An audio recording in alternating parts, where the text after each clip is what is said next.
This program features live coverage of an African safari and may include animal kills and carcasses. Viewer discretion is advised.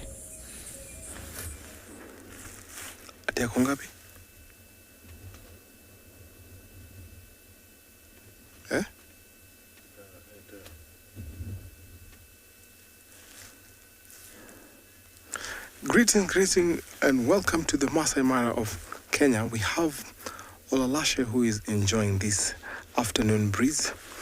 My name is Tim and welcome aboard to your very own safari live from the African wilderness.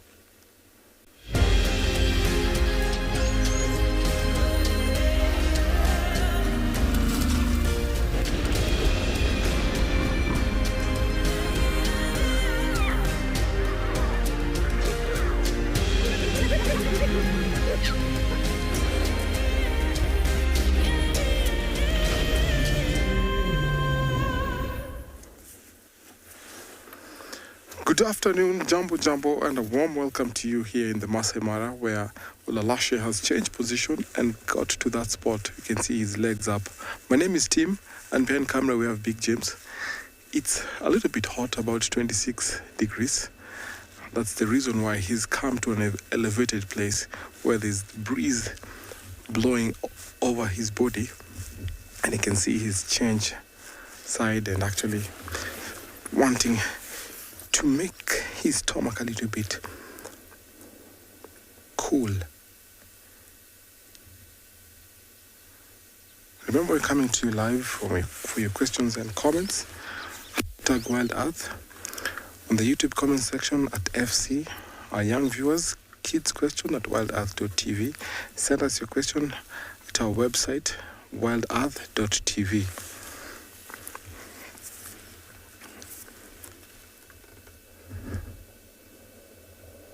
So this morning, Olalashe was sleeping, head crouched on the grass because it was very cool and the grass was wet.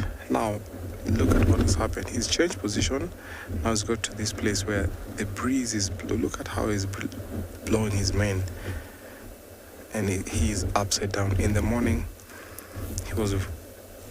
we almost gave him a blanket because we felt like he actually felt so cold. but right now he's super hot. That's the reason why he's there, enjoying the breeze this afternoon. And over in the distance, I can see elephants also enjoying the breeze. It's a nice spot to start and to hang around to see what else will happen as I watch those elephants slowly grazing and Olulashe sleeping. Let me take you over to another live location.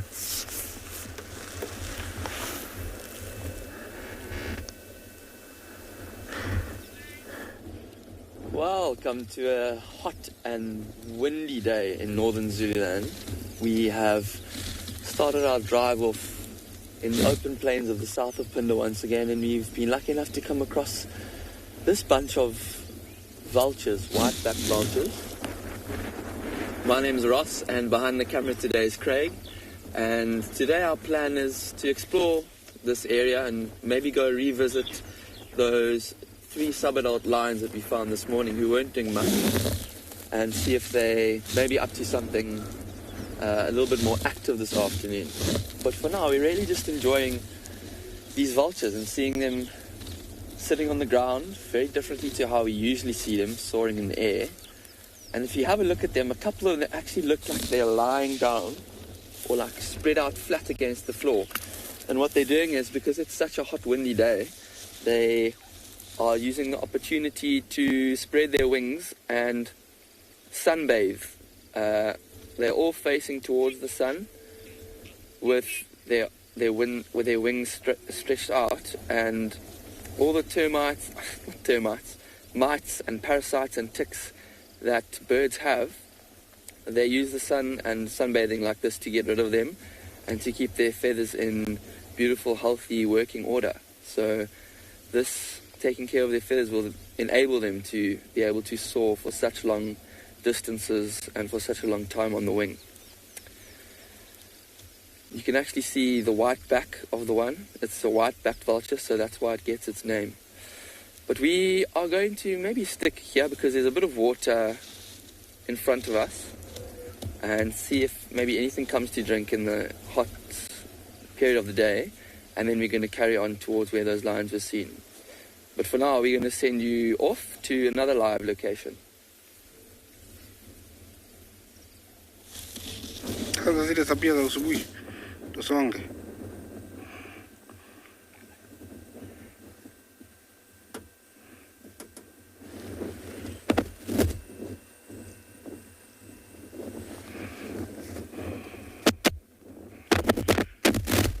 Hello. Here we have a malachite kingfisher, and it's fishing. Normally it fishes very low, close to water. This is a bird that pairs for most of its life and feeds on small fishes and frogs. They nest on the riverbanks, where they excavate a nest inwards and then upwards. And the nest is lined with fish bones, regurgitated fish bones and other material. It lays a clutch of about 3 to 4 eggs, and this is the kind of habitat it lives on. Hello there, my name is Isaac, and on camera I have today. Our mission today is to find the cats, but I'm gonna wait for the sun to go down a little bit so it's cooler. So I'm gonna go back to where I had seen some cats this morning. But to start with, we have come here to this beautiful marsh where I do find birds of different kinds, but we have found this beautiful small bird. Is a water dweller, lives very close to water. It's one of the key, small, kingfishers that we have. We do have the pygmy, but this one is very colorful, and it's called the malachite kingfisher. He's fishing, and normally he stays put in one spot for very long, and then he will dive down and come out with a fish. I'm causing a little bit of traffic jam, so I'm gonna proceed on and see what else I can find over here. But this marsh is always got different things that it can surprise us with.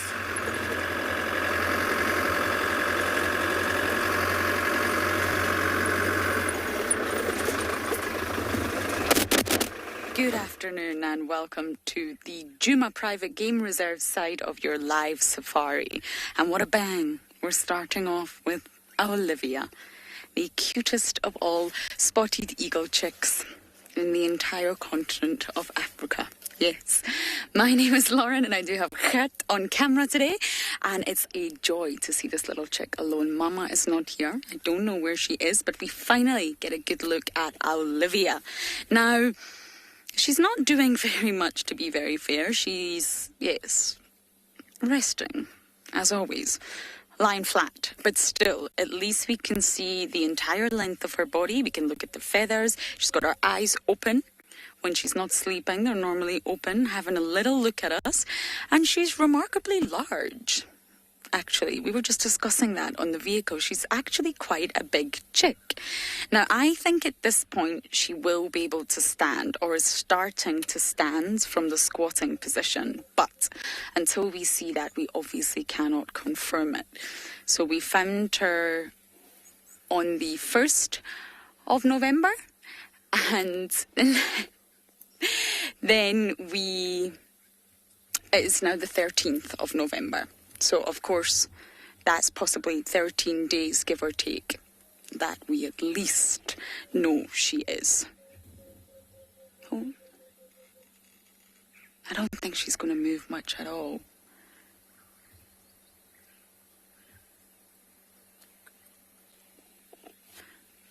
It would be really lovely. She should be exercising her wings by now. So I think we might just sit here a little bit longer and see if we can get any movement.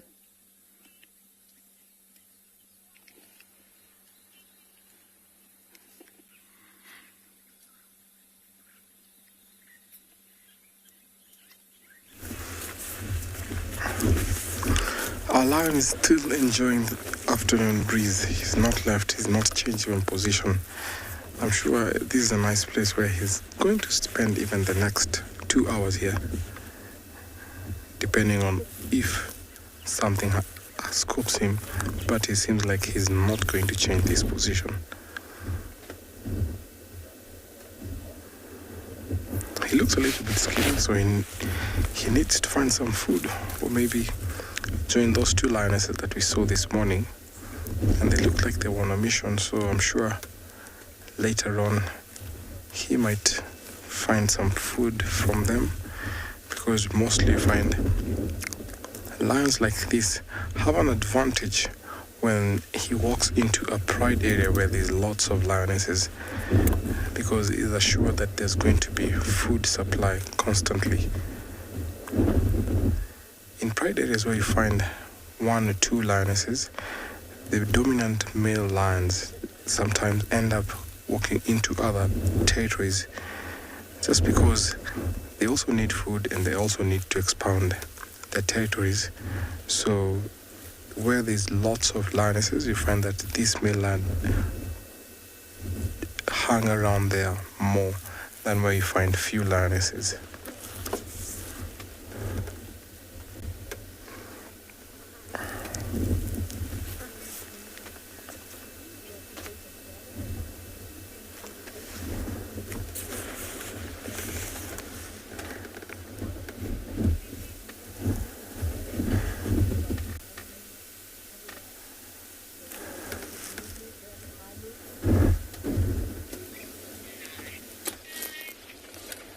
We're still with these vultures, and some of their number have actually taken off. Look at this one, getting a run up. Oh, and off he goes. Look, they're all going now.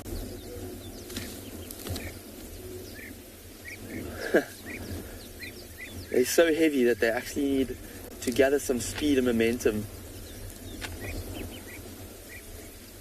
in their run up before they actually get enough lift under their wings to take off. And there's only one left now. He seems the most reluctant to get going. And he's looking around. Look at him. All of his friends have left him. And I think it's not going to be long till he also starts taking off. And I wonder if the wind has actually not played a part in them wanting to stick around here by this waterhole anymore. It's nice and hot, and because there's this wind and also thermals caused by the heat, there's quite a lot of lift in the air for them to use to soar now. Maybe as it gets cooler, look for food, scavenge, or look for carcasses from high up in the air. They've got amazing eyesight, so they'll be able to spot carcasses from almost up to like 2 or 3 or 5 k's away sometimes. And then when they see it, they'll drop down towards it, and then they'll actually attract other vultures. Other vultures will see a vulture drop down, and then they'll be attracted to that as well. But have a look here at this little waterhole. There's a flock of European bee-eaters that are flying low over the water, and I think they're looking to also not sunbathe, but actually bathe themselves in the water. So in the same way that these vultures were keeping their feathers healthy by sunbathing, these European bee-eaters are using a different strategy to get the dust off of their wings by dipping themselves. Literally, while they're still flying, they'll dip themselves in the water quickly and then jump. Oh, there's one. I hope you saw that. It's very difficult to catch on camera. And they'll dip themselves in the water to wash themselves. And birds have many strategies. Oh, there he goes. The last vulture's off. Many strategies. The vultures and other birds sunbathe. Some birds even dust bathe, rolling in dust. And that also helps to get rid of the many parasites that birds collect underneath their feathers.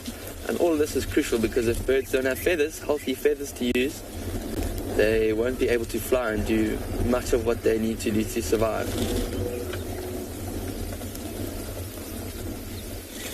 Wow, that was amazing.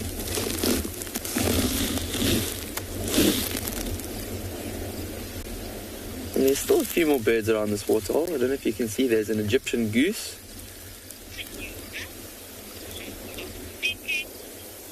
Goose is actually just eating, he's grazing grass. And he'll stick around this waterhole for most of the time, actually. Egyptian geese are territorial, so this is probably that goose's territory, and he, unlike the vultures which come and go, he'll stay around here for most of the time. But it looks like most of the action is finished here at this waterhole, so we're going to send you off to another live location and continue on towards where we found those lions this morning.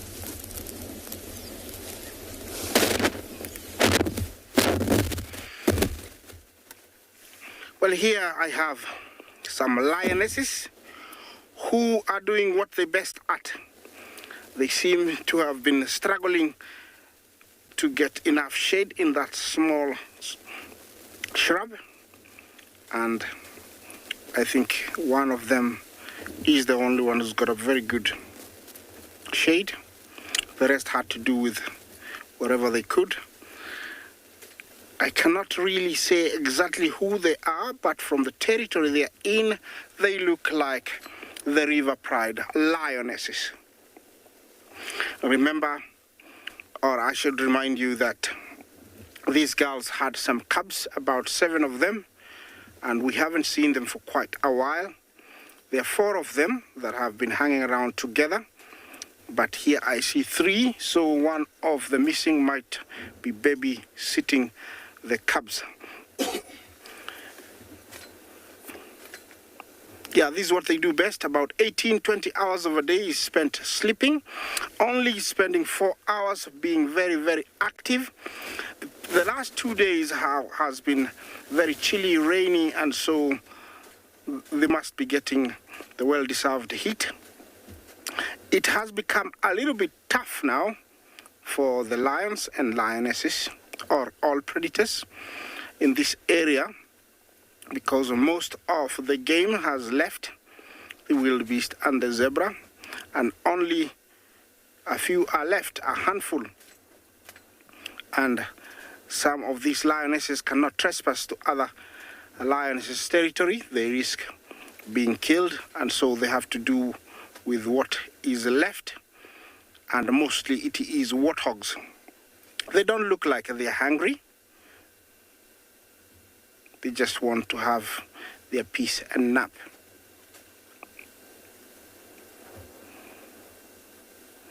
The breeze, I think, does help, so they don't overheat. That looks like fully grown lioness, very in good shape, as you can see.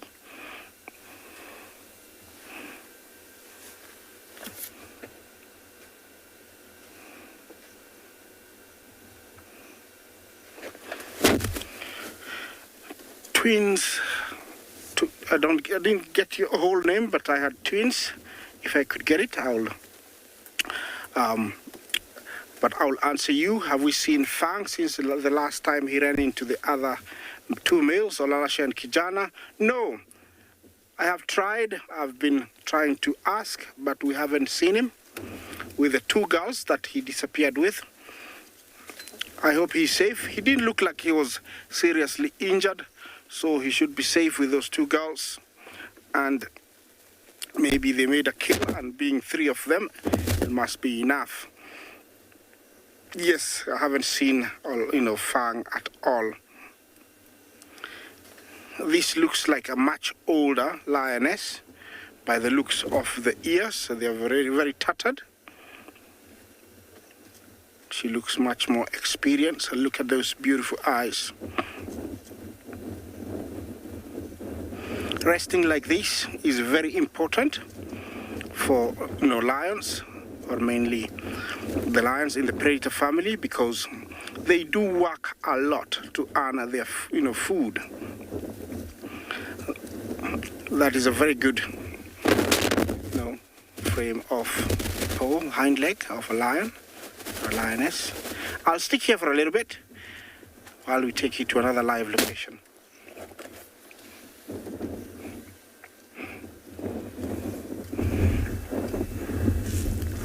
From the lions to our elephants here, it seems like they're having a peaceful time enjoying the grass. That little one is having a hard time using his trunk. At that age, elephant calves don't have coordination with their trunk, so they try as much as they can to grab grass using their mouth. And I think that's what's happening there. While he's trying also to grasp grass. Look at that tiny trunk.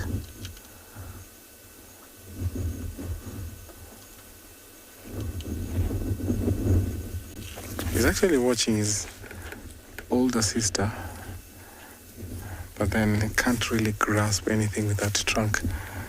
But at least he's trying.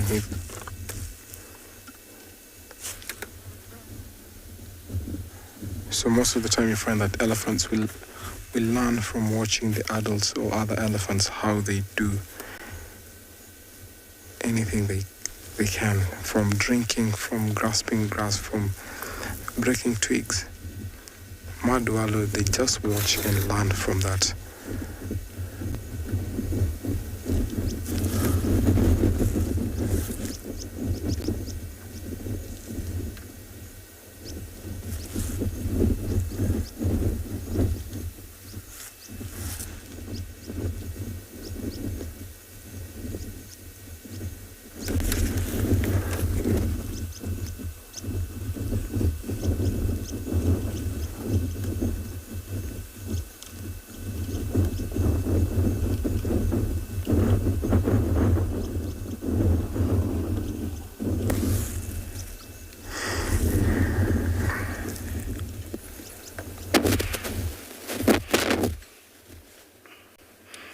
Well,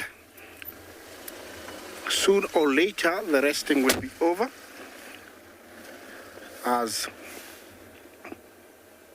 it's cooling down. It's a nice time for them to go hunting, and locating what they're going to go for is essential during daytime or light, so that they can go towards it. Where we are is almost the edge of their territory, and the last time I saw one of the Mogoro Pride here mating with the 5 of the Mash Pride boys. So they are right at the edge. They cannot continue on. They have to go back Seems like they had walked a long way. By the way, they're resting. They need to conserve a lot of energy because sometimes they go for big and strong animals like buffalo. And to tire buffalo, being 3 of them, takes a lot of energy. So resting like this, they preserve it and rejuvenate all the lost energy. Lions need to drink wherever they can find water, but there is plenty around here. The breeze, I think, does help a lot. It's cooling them down. And actually, they're quite lucky. They're not very full, because if they were very full, they would be panting a lot, which is not good for them.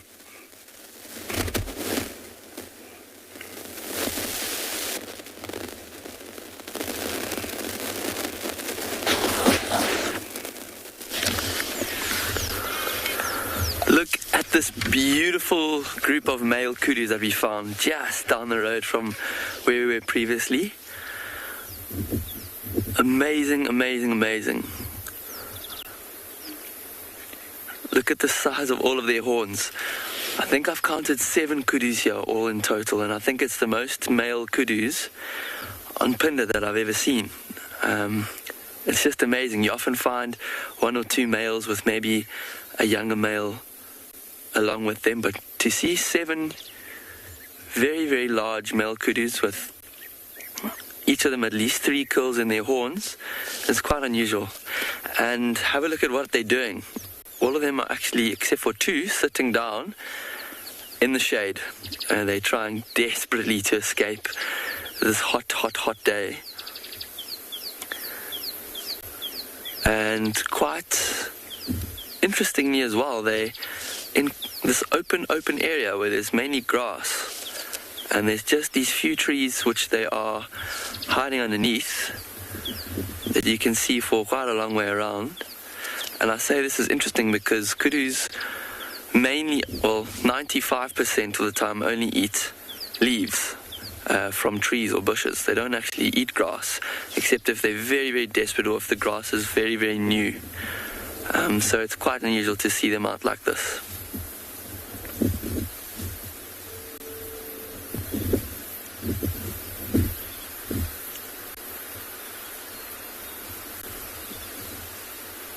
Look at the beautiful, almost mane on the back of their neck. They've got these longer... Oh, look, they've heard something. All of them just got up exactly the same time, as if they've all heard something and got a bit of a fright. Now you can see them all, clearly 7 of them.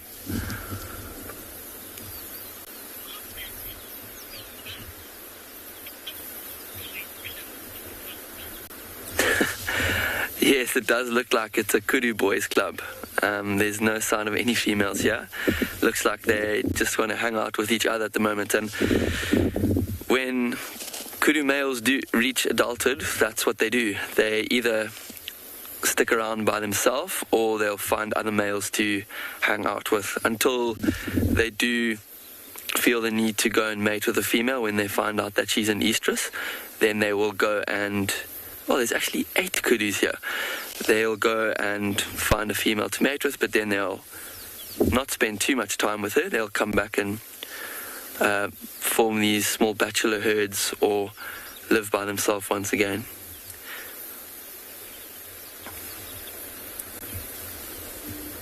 So these kudu are still standing up and they're sort of alert. This wind won't help them either because they rely a lot on their sense of hearing, especially being animals that usually live in thicker, denser areas. They rely on those big ears that you see. See how big they are compared to their head. It's how they've adapted to survive, living where they do. And this wind disrupts their sense of hearing a lot because they can't hear as much as they could before, and they also can't smell too well in this wind. The scents and smells are blown away quickly with the wind, so they do feel a bit more nervous.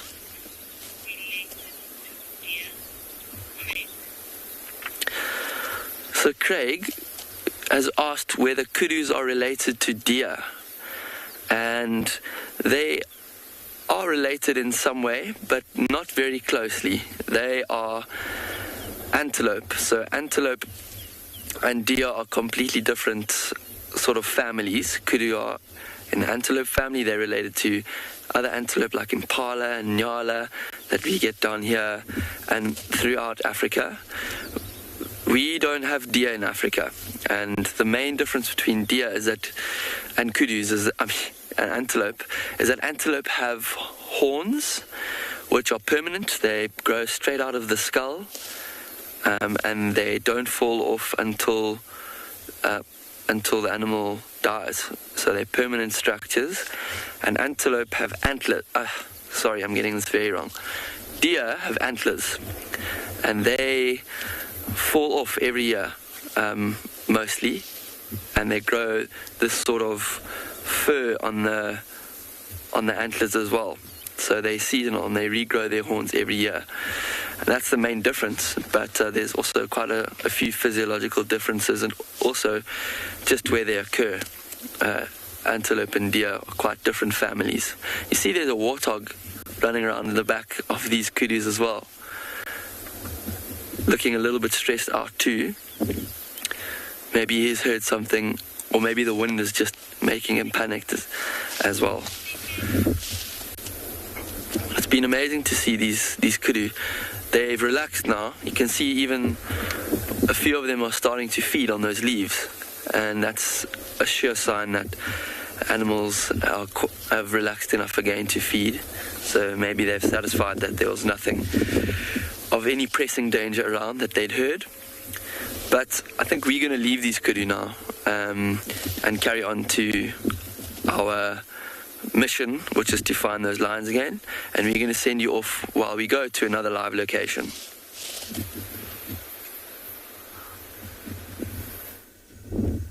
Welcome back to the Mara, and our tiny little elephants are here, are super playful.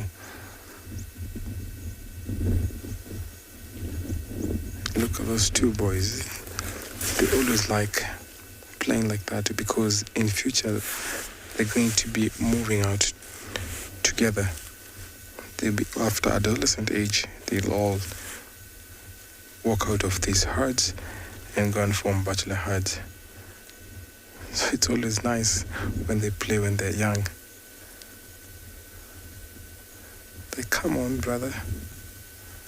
Okay, see the one to the left is actually younger than the one to the right.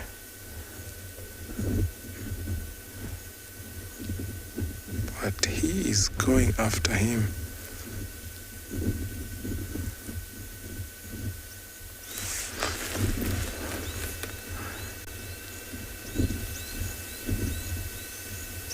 I think he's trying to grasp grass using his mouth there.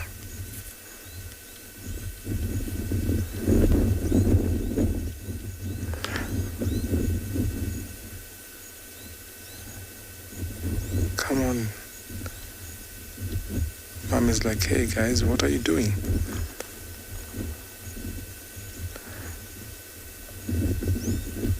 There might be some mud there, or could be wrong, but it seems like there's something that is exciting that young guy there.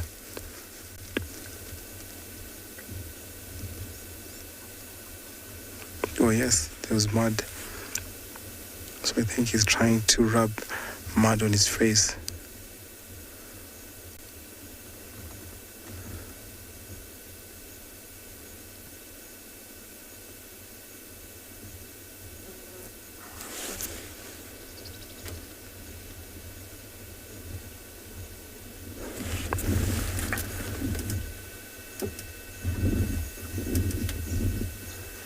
Under the watchful eye of the mother, so he's sure that there's security here, even though sometimes these two young boys might also walk out of the herd sometime because they're always adventurous as compared to females.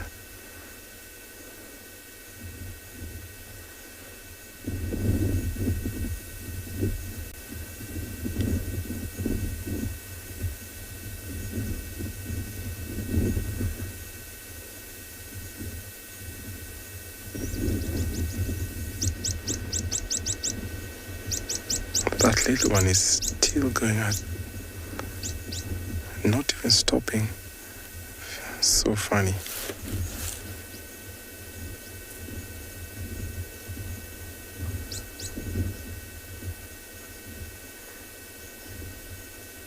Those little ears are super cute. Chasing the cattle egret.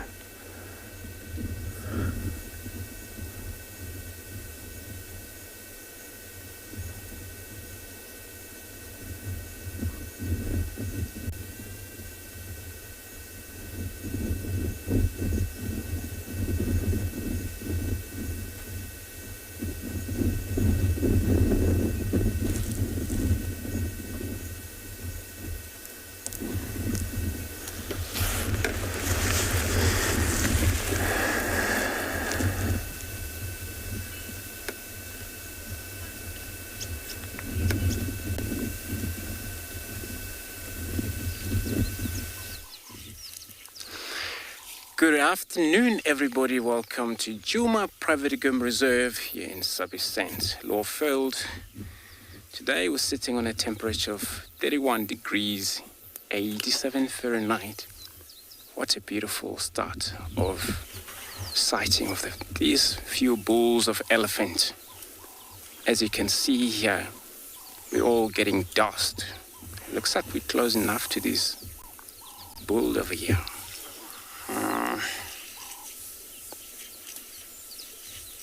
All we actually feel now, it's all dusty, that he actually sucked through his trunk and he put over his body. He was actually swimming, not only him, but the rest of the other members in the background. They're still around that water hole.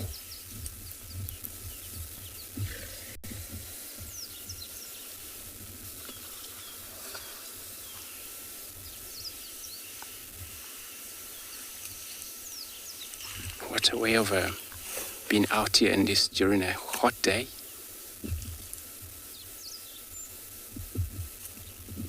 And these type of animals, all they do, they are very good on visiting this puddle of water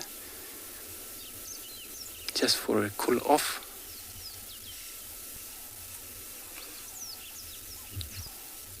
Doesn't really surprise us. Sometimes they would really like to swim. Also put sand again over themselves.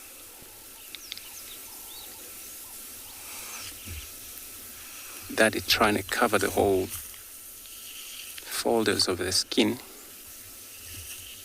Safety of the parasite.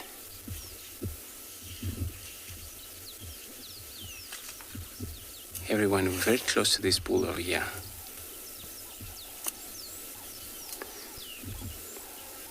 So we're going to stick around this elephant, see what they're up to for us.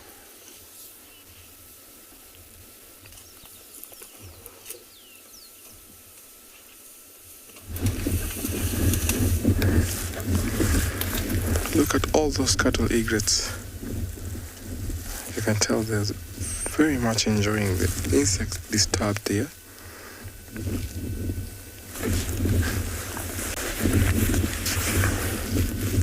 Elephants, being a keystone species, they provide pathways and also feeding opportunities to other animals. Like here, for example, when they're walking like this, they're also providing a feeding opportunity for those cattle egrets. And sometimes, wherever they walk through, you find that they open pathways going through the bushes, allowing or letting other animals walk through those bushes. Because if you're not for the elephants, you find them, you will be having lots of thickets. When crossing the roads normally, the elephants always protect the calves. Look at how that matric is just walking next to a calf.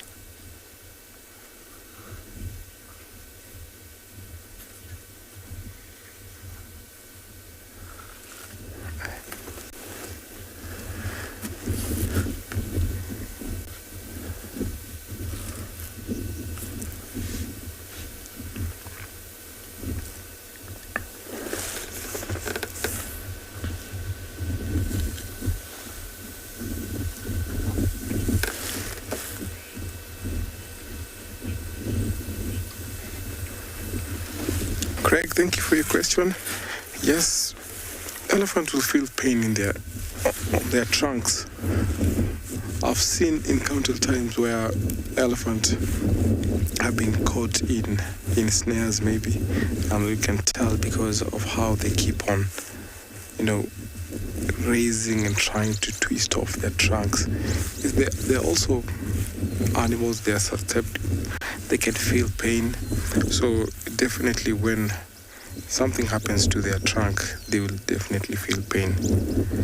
But most animals don't show that stress level whenever they feel pain, but you can really see whenever they're hurt, you can tell they're in pain.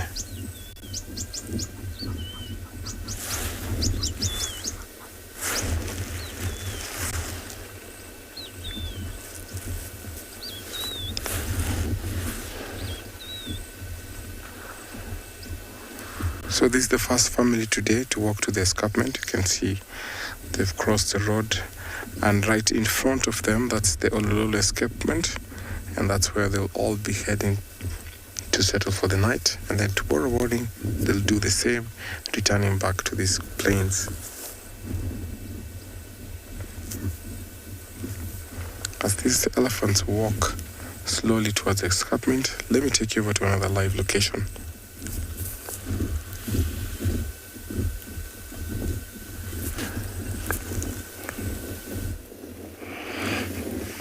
Well, here I have one of the birds of prey, the African fish eagle. And he's a local around this area. They're very territorial. They have a territory. And I've seen him quite a good number of times. This is a bird equipped with, special eyesight to see almost a foot under very murky water, and some talons and beak to be able to grab that fish and pull it out of water. It's right above the Mara River. The river is right there. It is not very far at all, the river. What else do we have here? Oh, look at this. Look at this, the Egyptian mongoose. One of the most rarest mongoose you'll ever come to see. Where did he go? Actually, I don't know much about this guy because I've only seen him a very handful of times. Look at that. Wow. Very secretive, very shy, very solitary, and they're always on the move when they hear a voice of human. Egyptian mongoose. Look at that.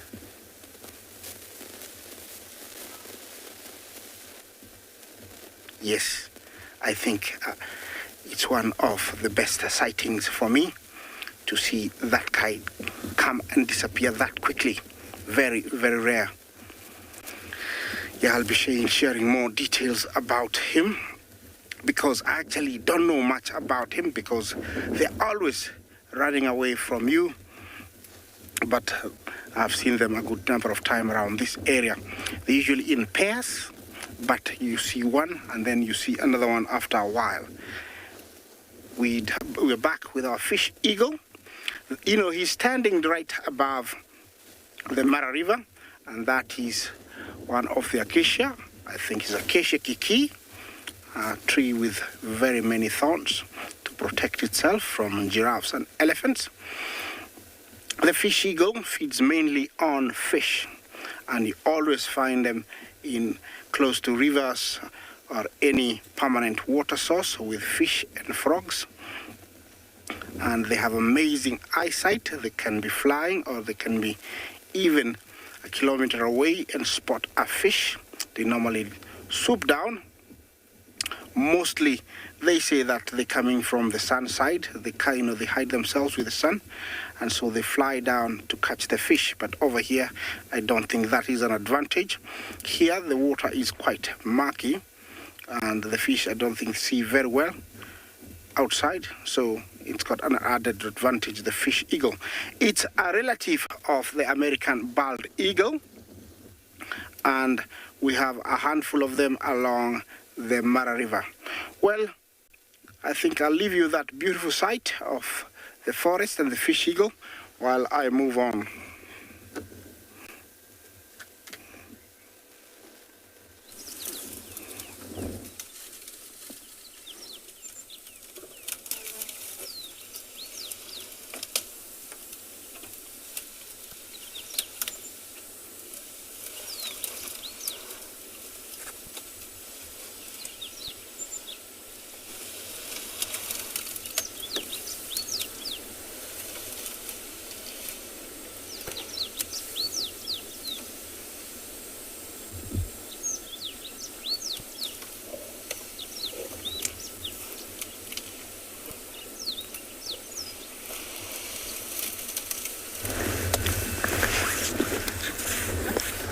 Elephants are still walking slowly.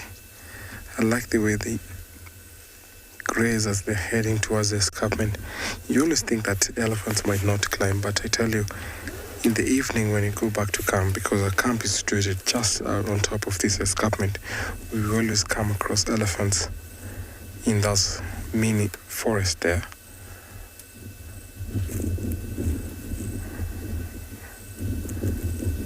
So when they grow up, those young calves that we get to see every day, they will still follow these same routes to come from the escarpment all the way down to the marsh and grazing around here. So that is how memory is passed through, and also that behavior they get to adopt from watching or from learning from the matriarchs. So the behavior changes, especially during the droughts. You find that, he doesn't like the birds near him. So the behavior changes during the dry season, changes when it's wet, and also changes when they have calves. So all this is a role of the matriarch, who actually makes sure that each and every individual is comfortable.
Well, I've left the fish eagle, but it was very exciting to see the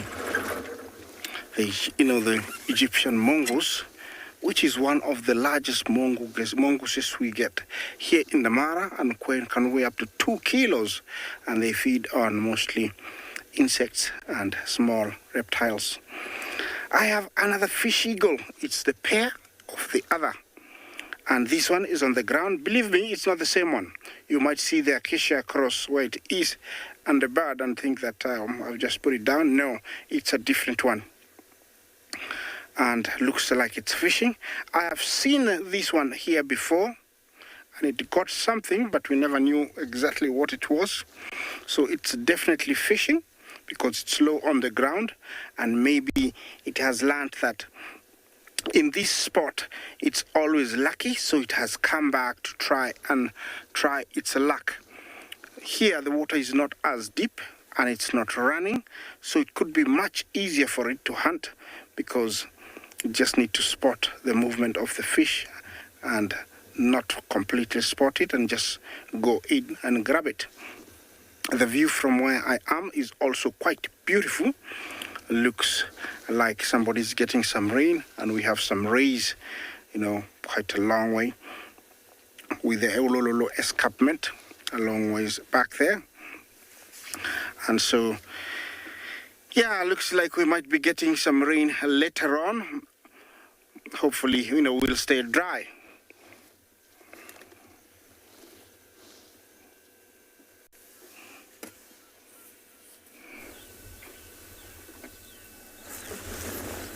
So our elephants are still walking slowly. You can see how they split off while there's still others following the matriarch.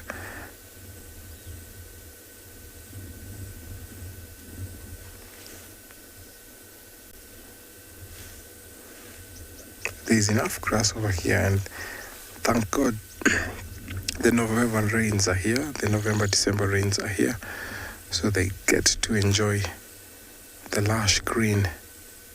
And also there's plenty of water, so they don't actually need to go to the river. But because we find that when it's dry, elephants will always be walking to the river. They have to drink at least twice a day when they walk towards the marsh, or when they head down from the escarpment, or when they're heading back. So they have to drink a little, at least twice. Sometimes you find adolescent bulls or young males will always be by themselves. See how those about 5 have actually isolated themselves from the herd, but still will join the herd, because at this time and age, they're not yet fully independent to leave these herds. They're always adventurous and always walking out of the herd, while the females always follow the matriarch's instinct. They follow their behavior because they never leave the natal herds. So you find from the age of about 10, change of behavior is witnessed in both male and female.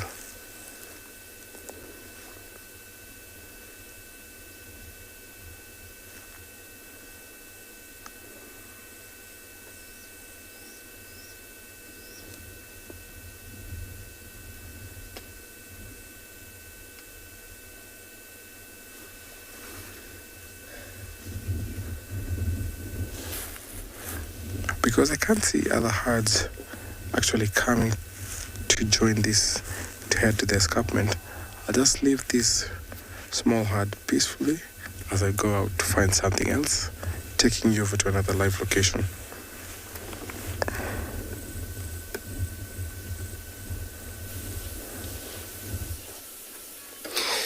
Wonderful, wonderful. So we still with these beautiful 4 bulls of elephants in this area. Now they have actually moved away from the water hole. This is all about now feeding right in this clearing here.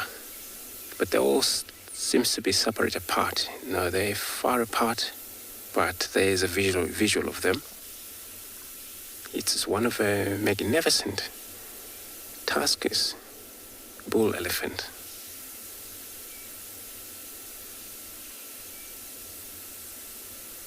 And this is a system where the BUTLER herd, it's all about. All 4 males, no females around here. And they're happy about that. They don't always follow a group of females. This is only when the females are around. Of course, they can hook up with them, move along with them for a short while, and then again they will go their own way. It's also quite common. You only see 2 or 1 bull elephant or single himself away from the rest of the group.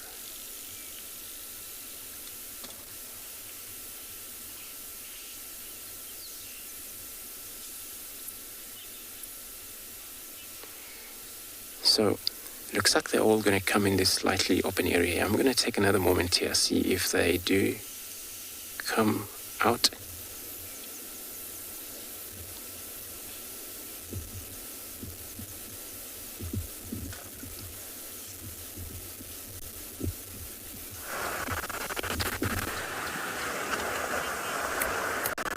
It's been a long time since we've seen such an enormous pool opening at the infamous Ndlovu Dam, which appropriately named because perhaps this is your first time watching the show, you'll know that Ndlovu in many African languages means.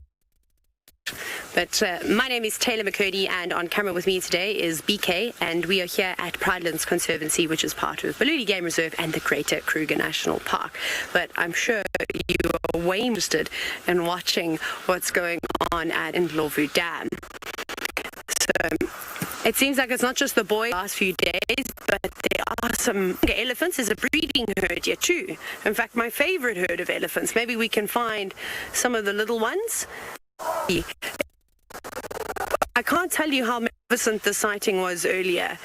So we always talk about little elephants swimming in deep water, and we're actually watching some youngsters learn to. It was quite spectacular, but it seems as though they've already exited the and are now seeking some shade. Which the other elephants play and push and shove some of the other elephants around. So these are kind of just bulls. There might be one or two females in here.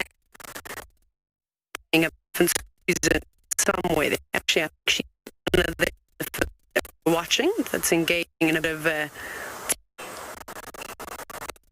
This is such a beautiful moment.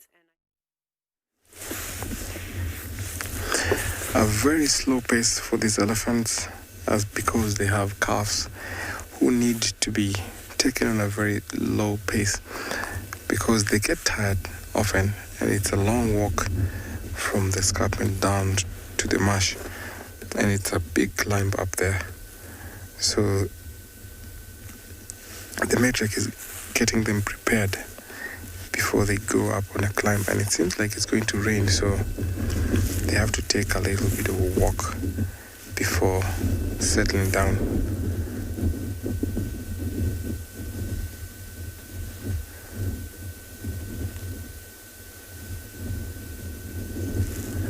It's always funny watching these elephants because once they get to the tree line, all those birds, the cattle egrets, start flying back to where they roost for the night.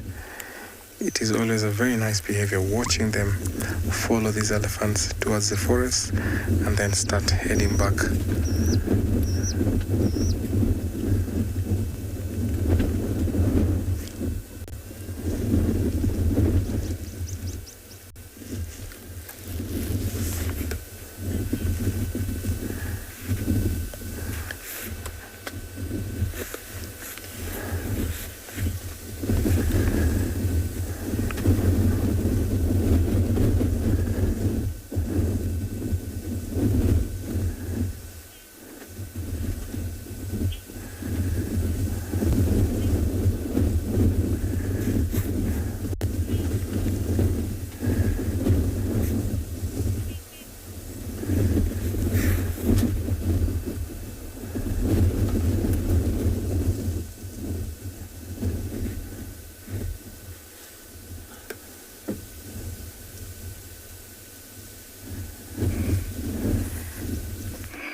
Yes, I've made a decision to stay a little bit longer, and I might be lucky to see this fisher eagle fish a fish.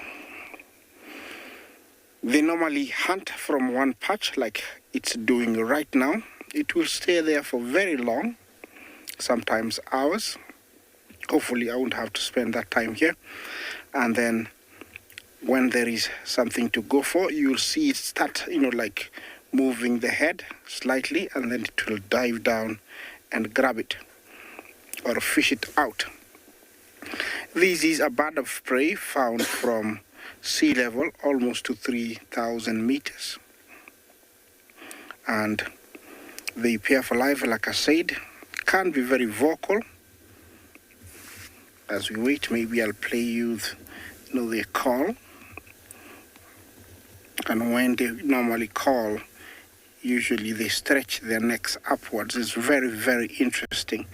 You should see it one day. I hope I don't distract it from fishing.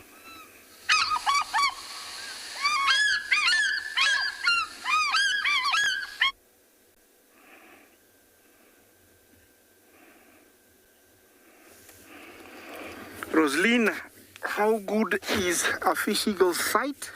I hope that is the question. Yeah, the sight is very much the same as other eagles. They have binocular vision. Out in the open, they can see very far, more than 5 kilometers away. They have the ability to stay, their specialty is seeing, underwater.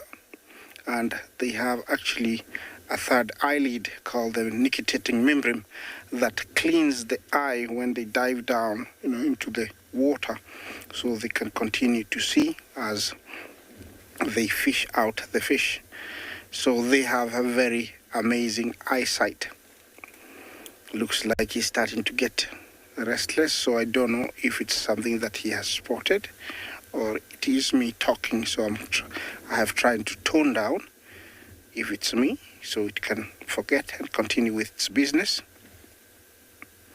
They are not equipped for perching on the ground because their talons are so long and can be tricky landing. They normally perch so they can get hold on trees. Eagles are one of the few birds that have got the ability almost to see 180 degrees backwards. Yeah, have you seen something?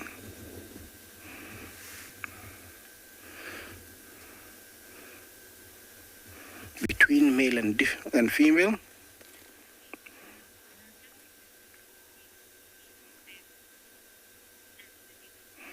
Anthony, you ask, how African fish eagles eat their food. Well, once they have their catch, they normally find a tree where they perch and hang it safely while holding it. They'll still continue grabbing on it, and then they'll tear it using their very sharp beak. It's very hooked, very much like other eagles, and they'll cut it into pieces and then swallow it whole. That's how they feed themselves. And if they have chicks, they will take it back to the nest and then cut it into small pieces as they feed the chicks. Okay, looks like it has... Oh! Do you see there was a fish that jumped out? Yeah, it has changed position. Maybe that wasn't a very good fishing spot. So it has changed positions. Is it going to move closer to the water? Yes, you can see walking is very difficult because of those long talons. Definitely, it's here for a reason. It's one of its main food source, and maybe it has done that before. So it has come to try it again. These waters are not deep and they are not permanent. They're only here because we have had lots of rains. Normally, if the dry season prolongs, it does dry up. And that's when you really see all the repositioning again. Looks like it has repositioned. The strategy it's using, I don't know. But I can definitely tell that it's looking for where there is plenty of fish. Well, I think the best thing for me is to change position slightly, and hopefully we can see it fish.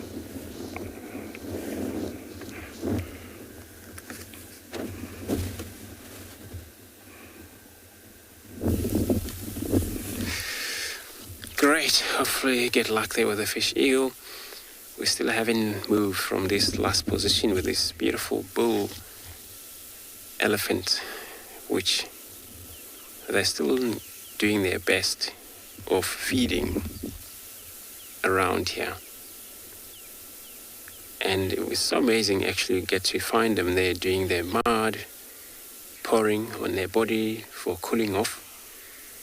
And this is now feeding situation which now take place. And I think they're more likely to stick around together as a full bull for now until one left behind for quite a long time, and then that's going to be the situation where they will actually able to separate. But they are now here.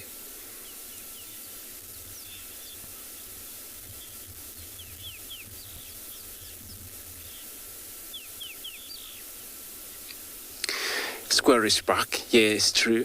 What you got are two differences here. What you got a bachelor bulls and a nestling herds. So in a nestling herds also a combine of all individual, all different age of animal in there. Started from their mother and then down mid-age, which those are nestling herd all take care of their young one as they grow up. And that's where the system now, where we see here, this bull, since they're no longer being in a group of females, they started from the age of 14, 16 years old, and this is where as a young bull get moved off from their parents. In that stage, they need to wander around with their fathers and uncles out there. And then this is actually how they learn how to get around. And then if it's necessary, they might sometimes hooked up with the rest of the herd, but they will eventually left behind because they don't actually get used to follow, or females don't really cooperate with the young males anymore, since they give a lot of a hard time for their young one. Probably going to leave this herd here, still do their best to feed.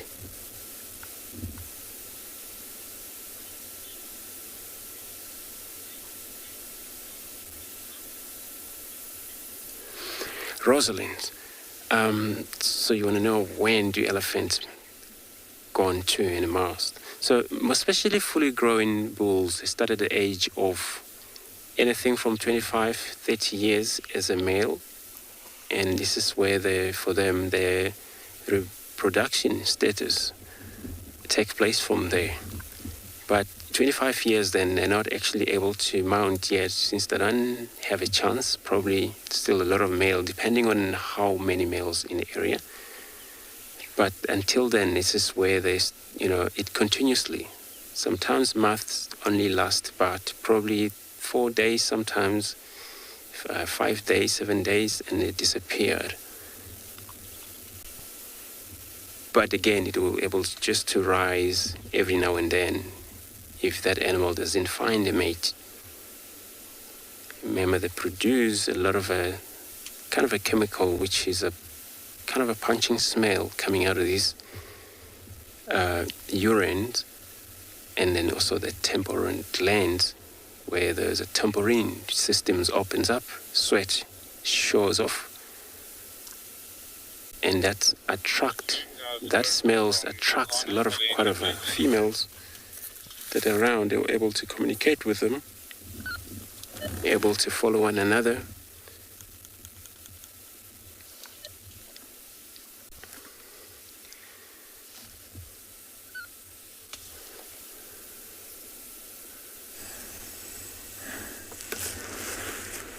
Back here in the Mara, we have giraffes and sleeping lions. Look at all those giraffes, how they're staring. The 5 giraffes are not keeping their eyes off these lions, simply because they know these are predators and they can fall prey to them.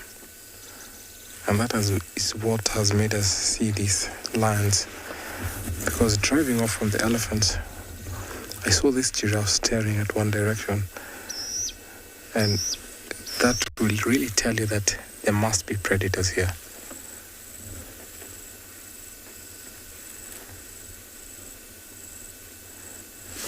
But the lions are not even bothered, because once the prey spots predator, the predator always abandons or gives up. They don't show interest in going after whatever has seen them. This is the same lionesses we saw this morning. So they moved up from the road because they were very close to the road. So they moved here for shade, and because it's starting to cool off, they've walked out into the open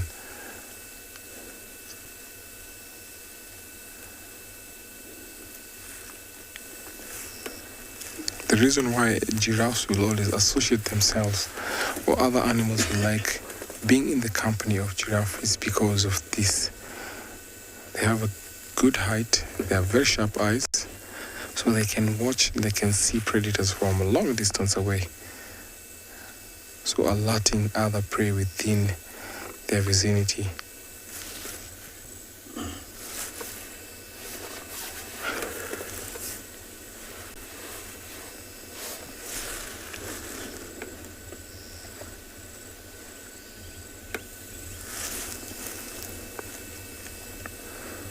Neck on a full stretch, ears pointing forward, and then continuous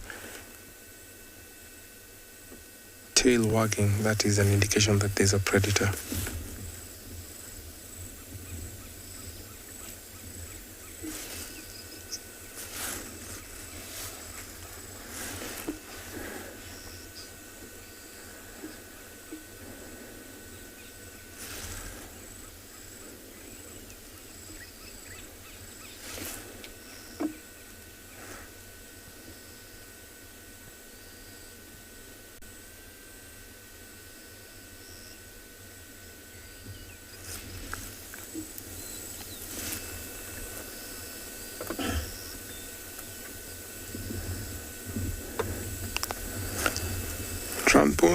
These are the Ololo Pride lionesses.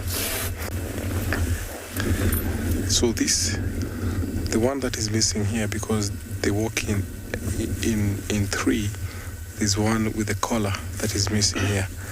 So the Pride consists of about 17 members. They split into 2s and 3s and even 4s. We have youngsters who are about 2.5 years, about 3 males and 2 females that always walk together. So when the pride becomes big, you find that sometimes they'll split up. But often at times you find that they always come together.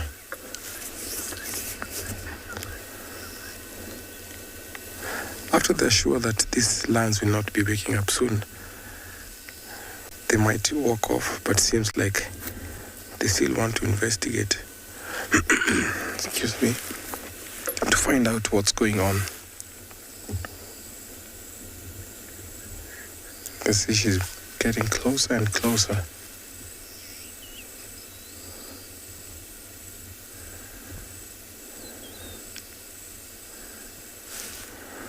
Interesting.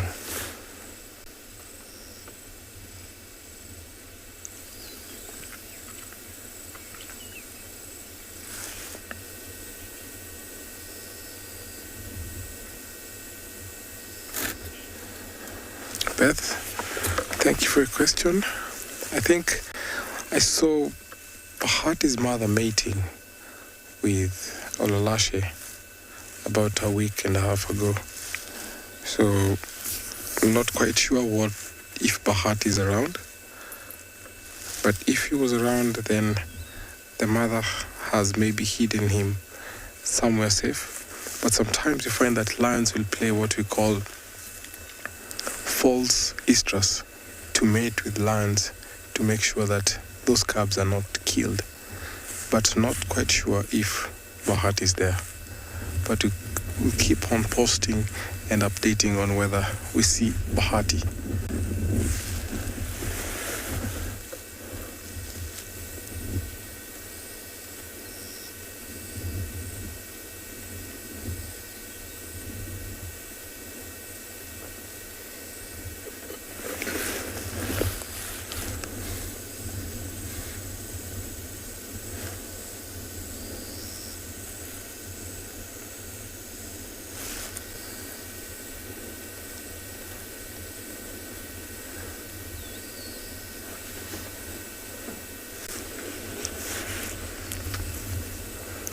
So this is always a behavior to make sure that the predator does not get close to them.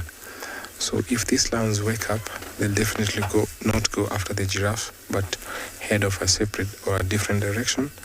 So this is just to make sure that they don't get close to them. Let's see what will happen as I take you over to another live location.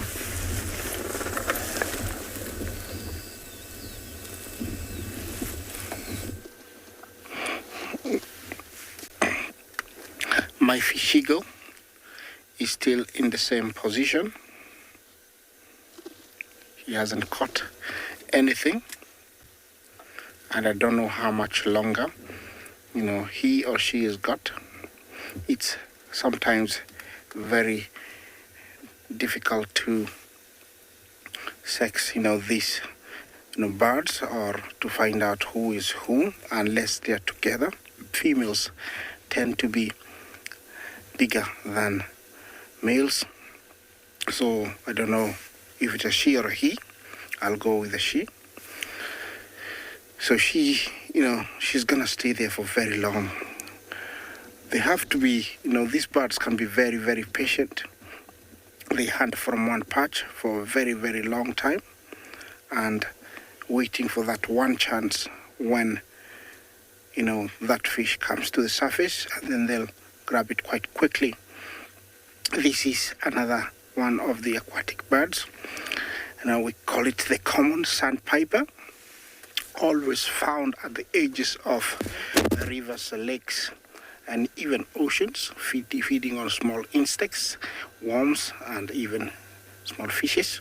Very fast, moves always like it's on, steroids, or I'd call it, it's got a sugar rush. It's always very, very fast.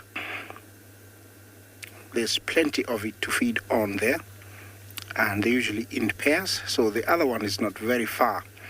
It's one of our commonest, hence its name, the common sandpiper.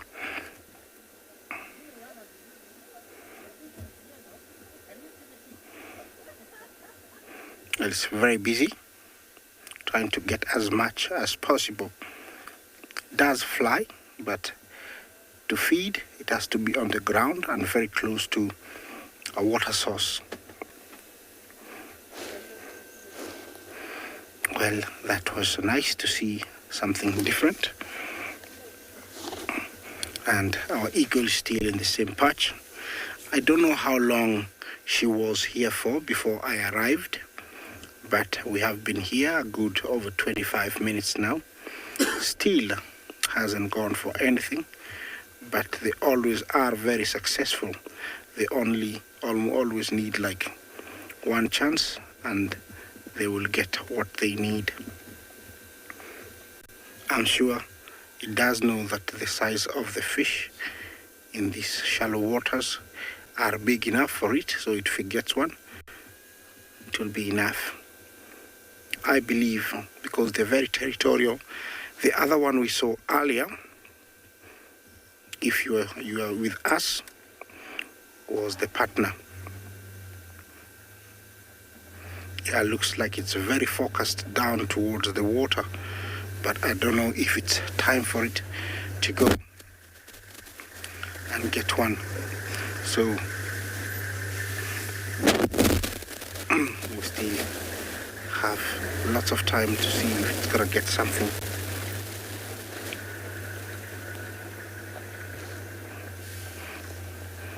Every now and then. Okay, looks like it's looking down, very focused. Well, I'm gonna give it a few more minutes, and if it doesn't get something, I'll leave it to continue hunting.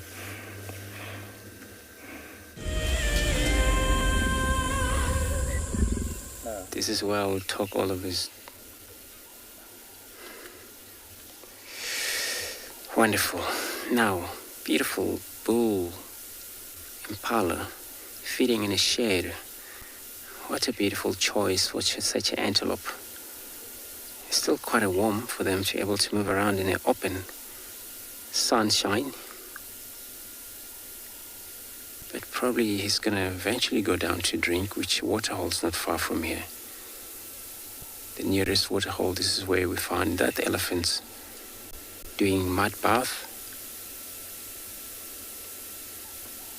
Seems to be just the only one bull right now.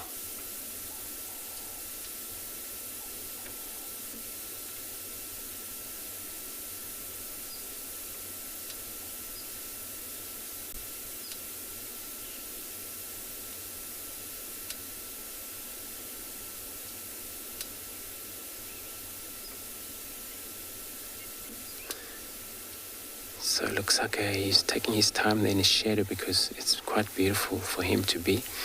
We're gonna carry on, do search around here, possibly sport cat, which is a leopard. Can't wait to find one or actually able to track that down until I got one for everyone.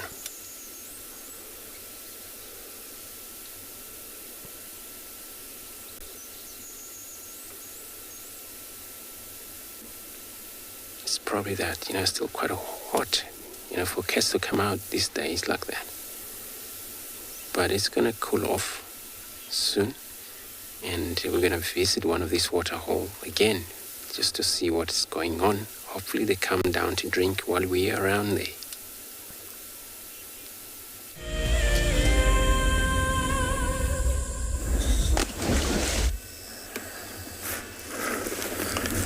A lion is not even moving to see if the giraffes are close. It just changed position to cool her stomach, while the other one is still lying flat. Our giraffes have given up and they're slowly walking off, meaning that these lions will not be waking up and they're not even bothered with them at all. You can see the rest have moved off, while this one is just still staring at the lions. So when we first met these lions, or saw these lions this morning, it looked like as if they were out on a hunt and then failed because they looked tired. And I'm sure at night they will try a move. Unfortunately, there's no playing games around this area, despite the giraffes being this close, but they cannot go to them at the moment because they are asleep. And also, most of the time you find that lions will use the element of surprise to walk to the prey.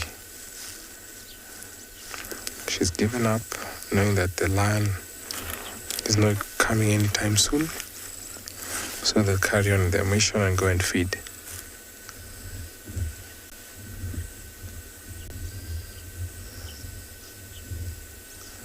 By the look of her stomach, I can see that she's not eaten for a little while. So they might need some food soon. If not tonight, maybe tomorrow.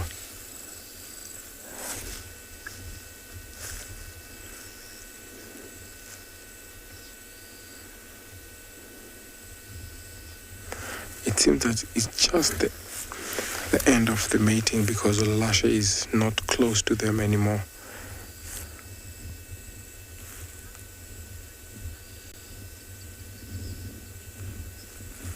She said giraffes are not that dangerous to humans.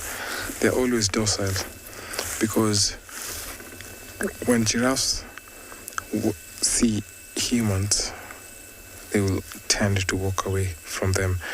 Remember, we pose as predators all the wild animals, and no wild animal will be patient enough to wait for us humans to get close to them. So I've never seen or happen to have come across giraffes attacking humans. But if you're too close, if maybe you corner a giraffe, it might get to its natural instinct and protect itself by just kicking. But they're always docile and happy animals.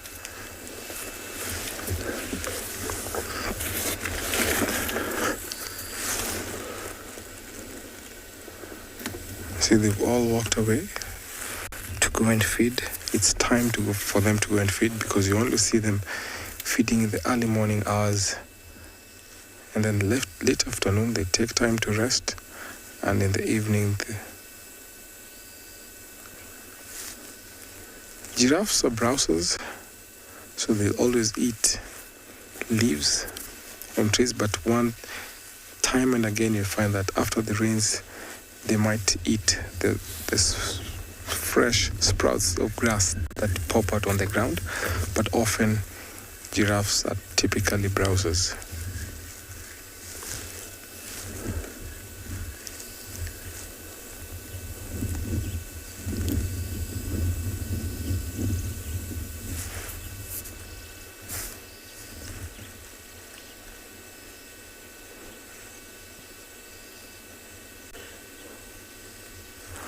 Like what's happening there, you can see it. She's actually picking some grass. This giraffe is not leaving this scene. She's not determined that these lions will not come after her. When the rest have already moved on, she's saying that she's not going to leave this place. Okay, maybe she's changed her mind and off she goes.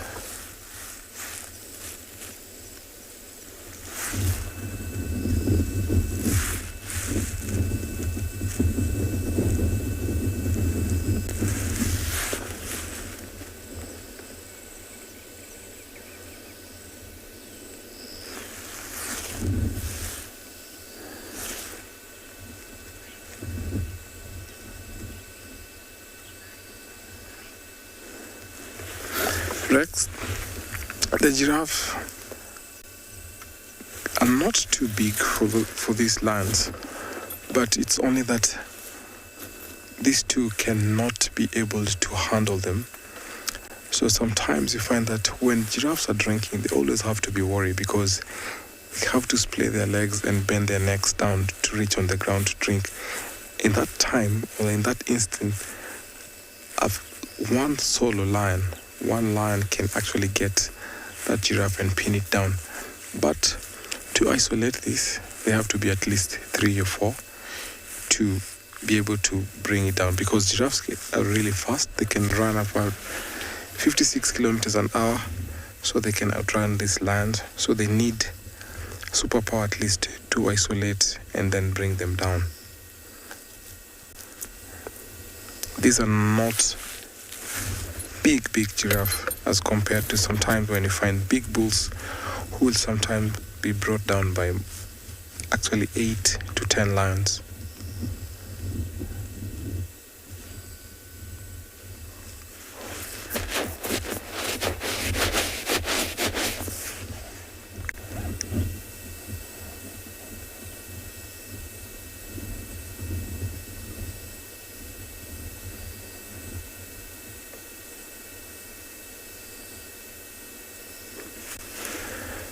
They've gathered there to eat and enjoy that gardenia tree.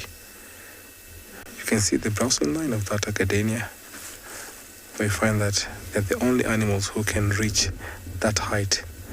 And often at times when you drive across this savanna, we get to see trees that have very well been trimmed by the giraffes.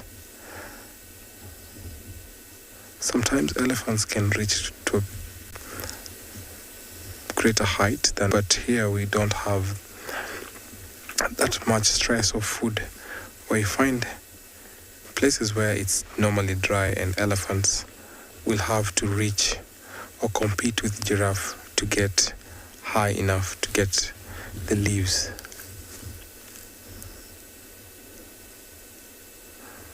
It seems like that's a very much delicious bush.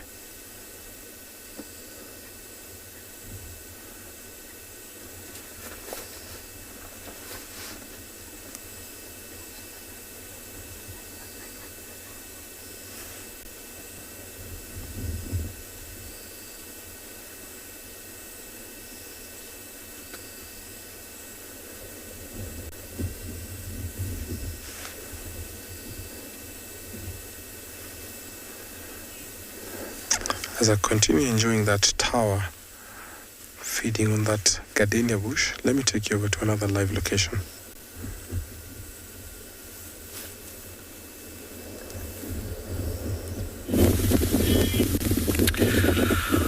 Well, welcome back to And Beyond Pinda, and on our mission for lions this afternoon, we have come across this very slow-moving herd of buffalo. And we actually almost didn't see them because we were driving along this road and we just saw like a bunch of horns in the long grass. And it turned out to be a massive herd of buffalo, and they're all lying down except for 3 now who've got up, 3 or 4 or 5. They've got up and they have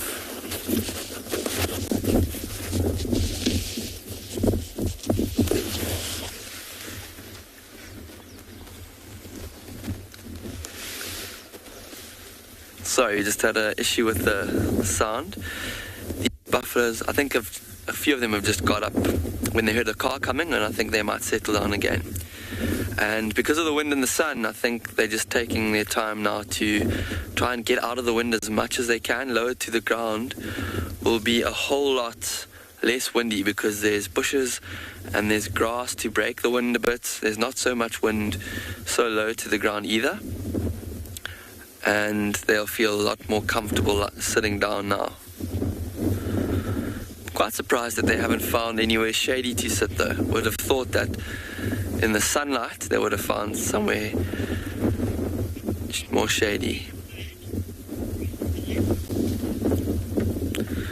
So Rosalind, you have asked what makes up a herd. So we refer to buffalo herds as breeding herds, and they are herds mainly made up of cows and their calves, and a few younger bulls in their prime will stick with the herd permanently, and that is the sort of core unit of a herd. It's mainly for the purpose of protecting youngsters and for safety in numbers. The only time you'll find buffaloes that aren't in herds would be older males or adult males that have now past the ability to mate. They're too old to mate anymore, and they once they've reached that point, they'll take themselves off and live in smaller groups, not herds, but we call them bachelor groups or alone as well. So that's what makes up a herd, mostly females and calves.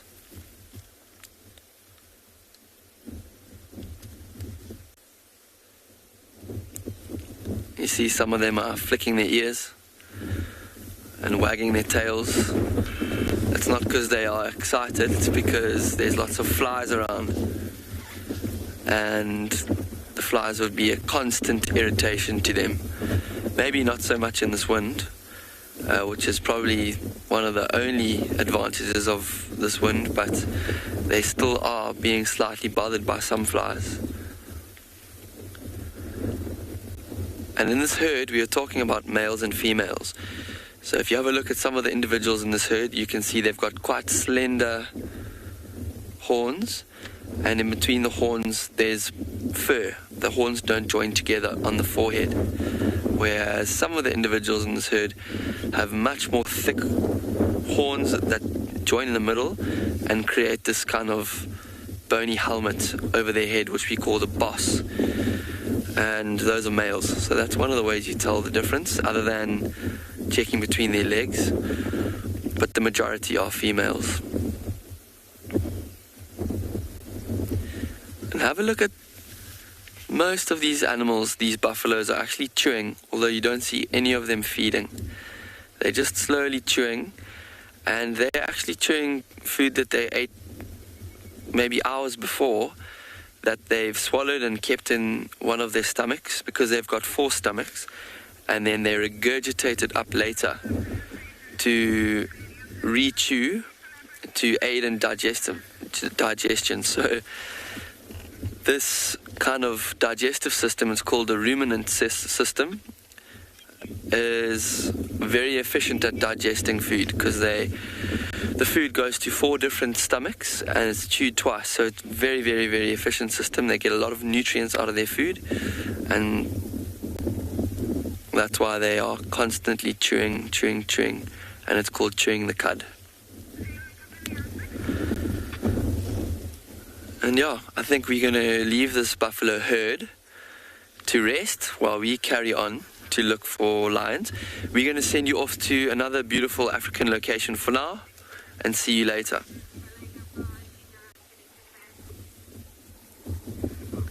We have our own buffalo herd here in Simbambili, and it appears to be a mega herd.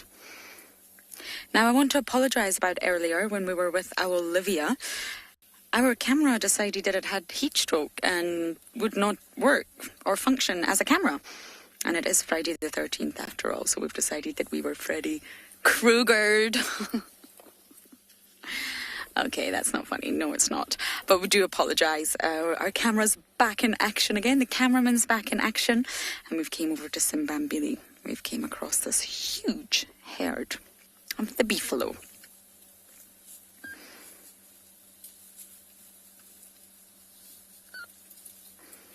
Now, there's actually 3 different subspecies of the African buffalo. You get the Cape buffalo, the forest buffalo, and the Sudanese buffalo. Now, subspecies is when it's the same species. So for the African buffalo, it's Sincerus caffer. It's the same species, but they've got an extra Latin name on the end. So it's 3 Latin names, for example, Sincerus caffer something. So instead of calling me Lauren Arthur, I would be Lauren Sarah Arthur, which I am, but that's what it would be if I was a subspecies. So that's how you immediately recognize a subspecies by the Latin name.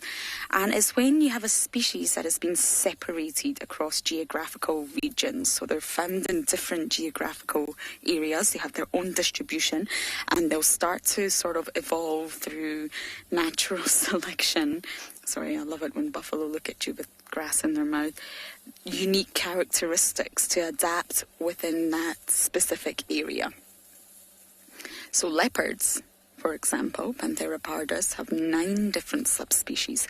So essentially, DNA-wise, genetic material-wise, it's the same species, but they're found all across the world, which means there needs to be some sort of adaptations happening to allow them to survive and thrive in different areas across the world.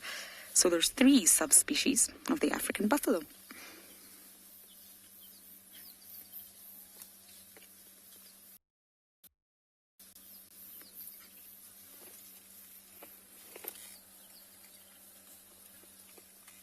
I love the sounds of a buffalo herd trampling through the vegetation.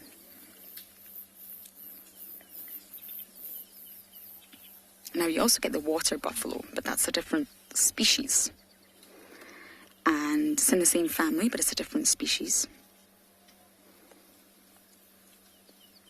And it's got completely different habitats and lifestyle. Loves to be in the water. Loves to be in wetter, damp conditions. So therefore it has a different foot structure. At the front, the sort of hood of the water buffalo's hoof, if you like, is much more wider splayed, and this is to prevent it sinking because it's always in the muddy, wet environments. It's got a more sort of aquatic way of life, if you like. Whereas the Cape buffalo has a much tighter, harder foot because of the terrain that it has to walk on.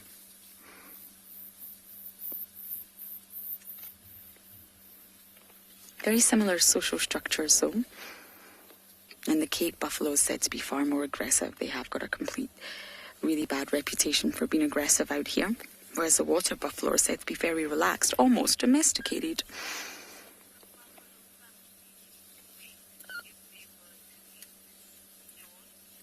Joy subspecies can mate, I believe, if they were to meet, but normally a subspecies is separated by geographical region, and therefore it's very, very unlikely that they're ever going to meet. But if they were, because they are the same species, then I believe, yes, they can mate. And I mean, for the new study on giraffe, for example, it's now being classified that there's 4 species of giraffe confirmed. And it's suggested that it started off as subspecies, but then they were not able to crossbreed or exchange genetic material for millions of years, and therefore they've evolved into separate species now. DNA-wise, genetic material-wise, they are not the same species. And it must be things like, it's sort of guessed that it's, in terms of geography, maybe mountain ranges or large rivers or inaccessible areas prevented the giraffes meeting, and that's how you have 4 species now. So yes, subspecies can mate, they can crossbreed and exchange genetic material.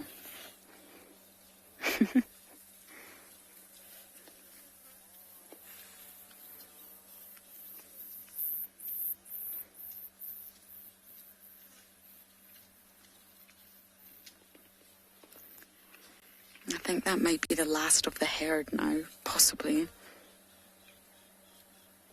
we're actually heading on to Simbambili Dam, because I believe Miss Cara, Shadulu's daughter, was found there this morning. So we're going to scratch around and see if we can find her.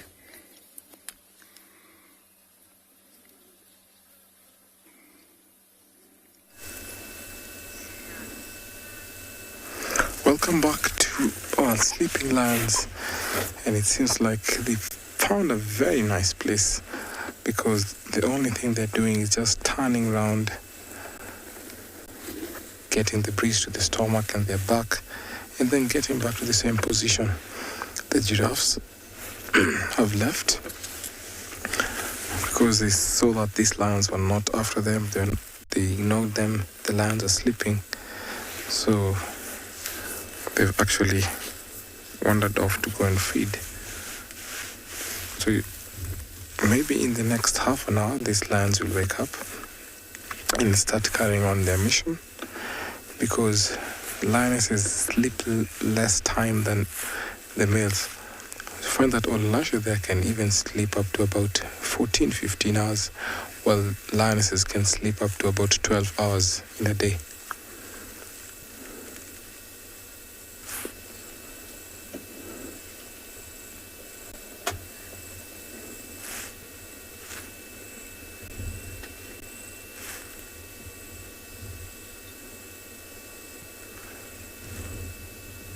Soon as it start cooling down and they feel cold, they need to walk to a place where there's warmth.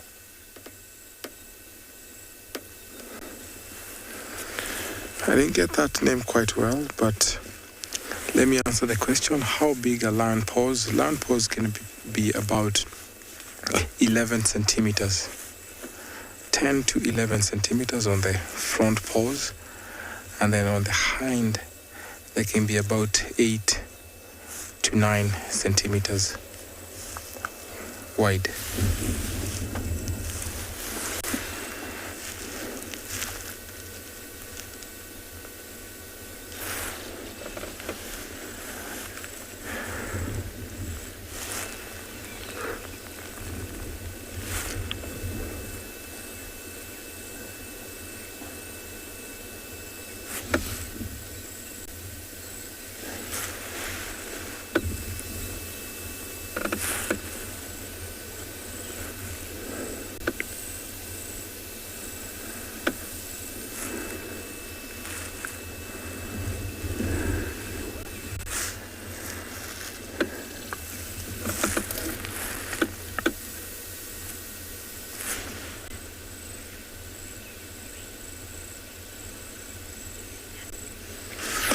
Sinak, the animals that we expect here in the Mara will just be the usual game. So from elephants, lions, resident zebra, resident wildebeest, but on the other side of the conservancies. So around here we'll only just have the normal game, topi, zebra, and sometimes we find that elands, big herds of elands start moving in. So just the same normal game that is always around, all year round.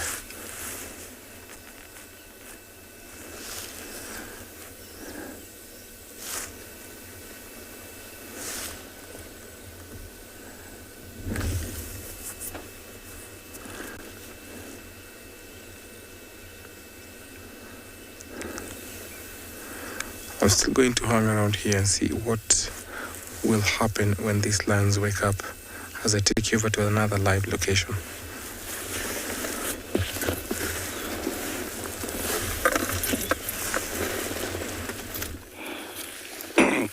Well, good luck to the team, but I've come across the River Pride lionesses and looks like that one at the end there is feeding on something, but very hastily. I don't know if it suspects that the males will appear and it might lose the male. The others were there, but they left it to feed. You can see the behavior it's portraying, definitely very wary, very scared, not confident. I don't know what's feeding on because it doesn't have much blood on its face and cheeks, which is normal and typical for a feeding lioness, but definitely by the behavior, it's feeding. It's not licking, it's chewing and cutting. Yeah, I don't know what they got. They could have killed something very small. When I left them, I saw them about an hour and a half ago. They were all resting, but there were 3 that we saw, but now there are 4. So definitely the River Pride lionesses, they are. The rest of them are there in the grass. This is how difficult it is sometimes to spot them, but see that there they are. Looks like the one in the middle is feeding on something. And the rest 2 are just waiting, sitting around. It has dominated the kill. Remember, there is 2 things that lions become enemies to, either to one another, that is when feeding, and with males, when a female comes into season. Usually they become very aggressive towards each other. They can actually injure one another very badly, sometimes even losing sight because of the clawing and the biting. But immediately the meal is finished, they normally, make up the bond. They will rub heads, they will lick one another, and that is like to say, sorry, it was just a meal, I still need you, and life goes on. Definitely the one in the middle is feeding on something very small, and the rest 2 are sitting there. Hopefully they'll get a nibble of it. You can tell they're quite hungry. They haven't eaten for about 4 days. Yeah, their behavior, because they're at the edge of the territory, they are very wary, and now that's what I think, they keep lifting their heads up because they might be found. Okay, I'm going to stick here for a little bit longer. Let's take you to another live location.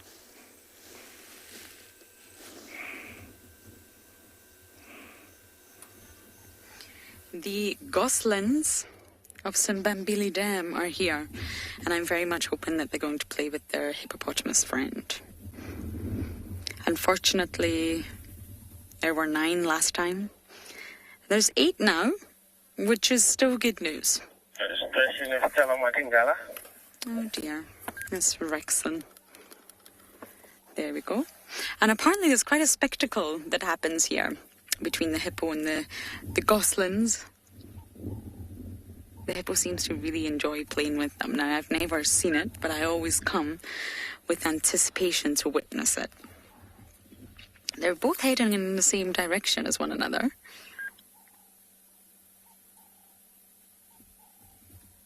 It's so sweet seeing a family swimming together. Mom and Dad and all the little ones.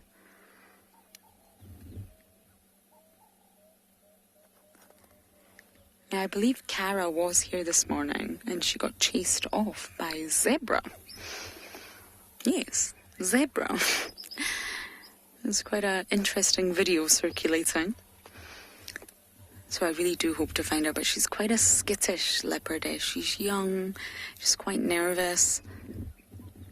So I imagine right now she'll be hiding from those nasty, nasty zebra. And, oh, what do we have here? Is that a juvenile harrier hawk?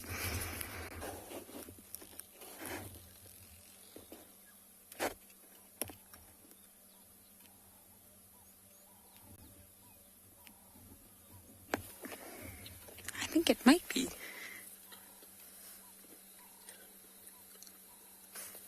Hold on, let's get a better view. Can we get any closer?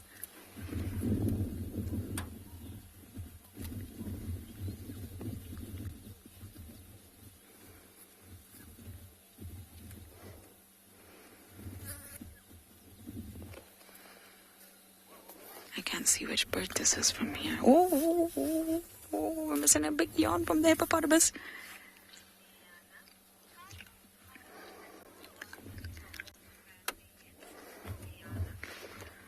think this might be the yellow-billed kite. I've got my binoculars out, sorry. Diana, you're asking how come Cara has not started her own family yet? She's very young. She's very, very young. She's a lot younger than Miss Tlalamba. She's a very young leopardess, and she's not territorial yet. And normally, in terms of territory, a female must become territorial before she will be able to successfully raise a litter. She's only really just been pushed to independence, and of course Shadulu has had another litter, but I think it'll be a while for Cara. She's very young. Oh, what's going to happen here?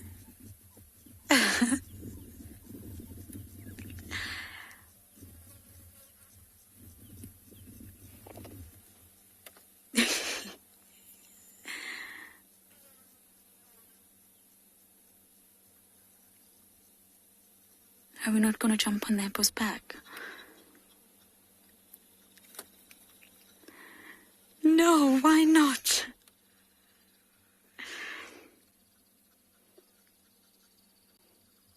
One obviously definitely thought about doing it, and then sadly, the spectacle that I have been waiting for did not happen.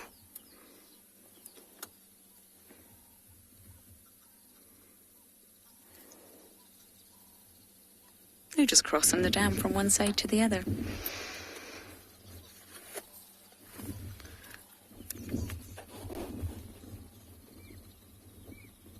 Ah, there's two. I think it's a yellow-billed kites. There's now two.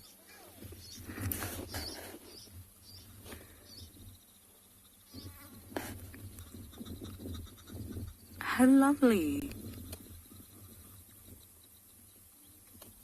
Look at their very, very feathery legs. It almost looks ridiculous.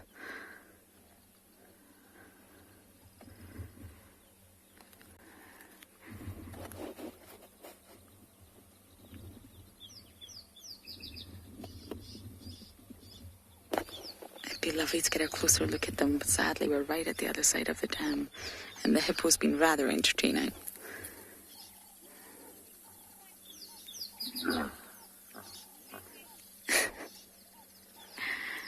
So I think we're going to sit here a little while longer and then go in search of Miss Cara.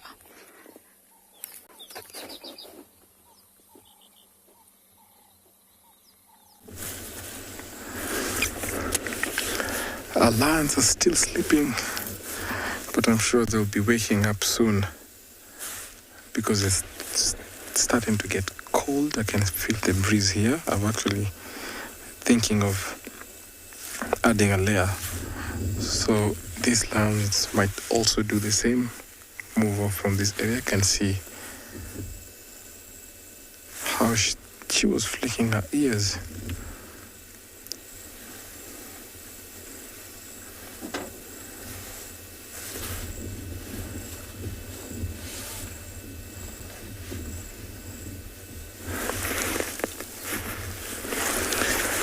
I'm sure in 3.5 months' time, these two lionesses will give birth to very nice, beautiful cubs because they're mating with one strong male or lashe. And because he's a big lion with a very strong gene, I'm sure that the cubs will also be very, very strong and good looking.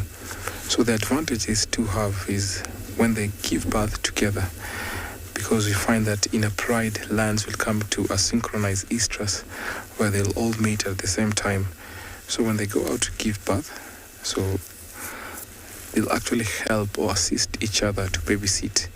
And sometimes whoever is left behind to check or look after those cubs, she will be nursing the cubs. So that is one advantage that lionesses in a pride have when they give birth at the same time. See, they walk in pairs, they'll be together, so the cubs also will be together. And later on, maybe after 6 weeks, if they're lucky, then they'll be introduced back to the pride members. So the advantage these two have is that they always walk together and they'll be hunting together. So two is better than one. So you find that most of the time when lions give a single lioness isolates herself to go and give birth, you find about 40% of those lions that will give birth on their own, singular pairs, will always be not successful. So a lioness in a group, or maybe 2 or 3 sisters coming together, or maybe having cubs at the same time, have higher success rate than a single lioness.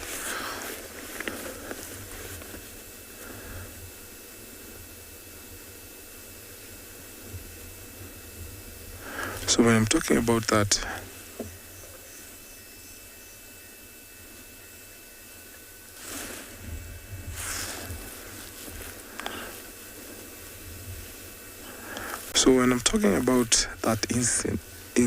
instinct is that when Bahatima was born, you can see her mother was just by herself, and that's the reason why there was lots of fighting between Bahati's mom and one of the males that were close to her, meaning that she could have not been successful to raise the cub by herself, since there are not other lionesses assisting in raising the cubs, because they are not, or they don't have cubs yet.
Actually, here's a nice... Welcome to Tswalu Kalahari. What we have here is some concrete.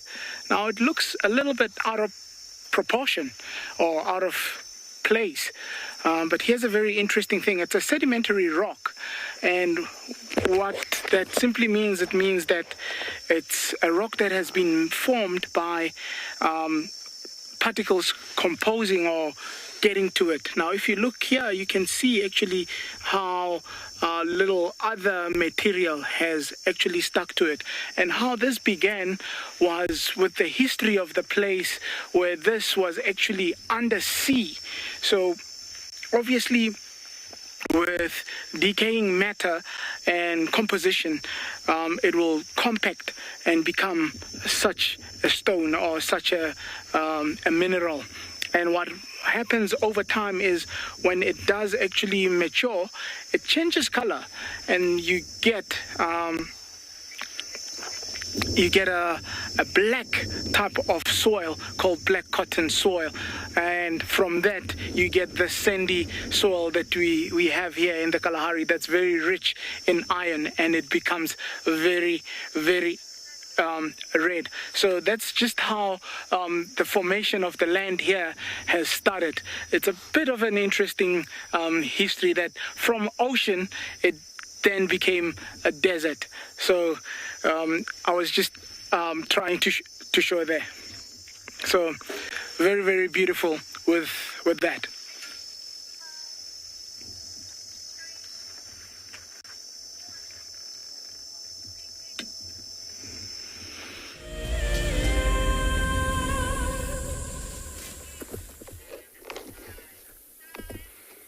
Good afternoon, everybody, and a very hot welcome back to And Beyond Ngala.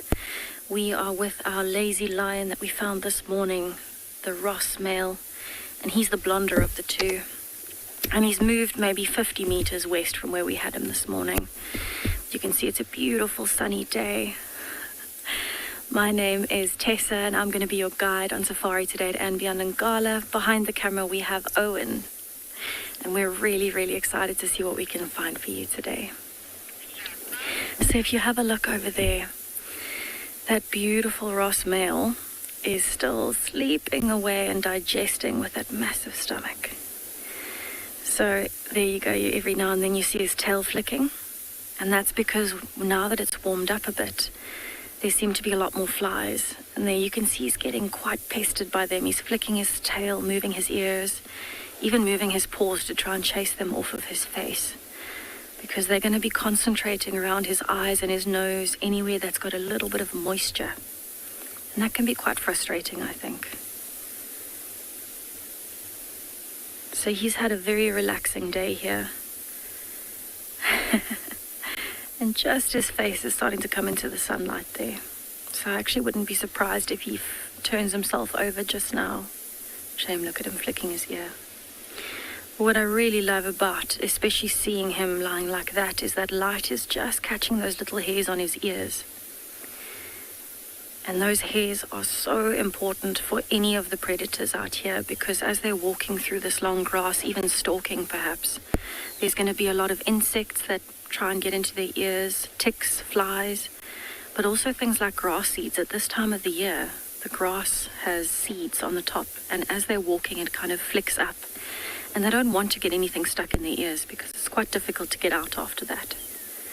So those little hairs that make their ears look so fluffy are one of my favorite things.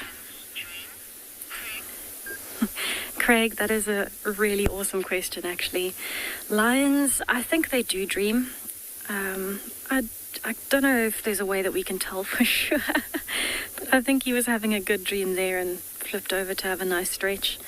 We do see lions, though, when they are having a deep sleep. Every now and then you might hear them growling, or their lip moving in a bit of a snarl, or even their paws moving like your dog or cat at home. And it's often, you think you can picture them in a scene where it's nice and open, and they might be hunting maybe some impala or some zebra. So I definitely think they do dream. They are intelligent enough for them to be able to dream. I just love the way he stretched and rolled over there. Looks like a very comfortable position to have a nap. So we're going to spend a bit more time with him here this afternoon and see maybe as it starts cooling off, he might start moving a bit later.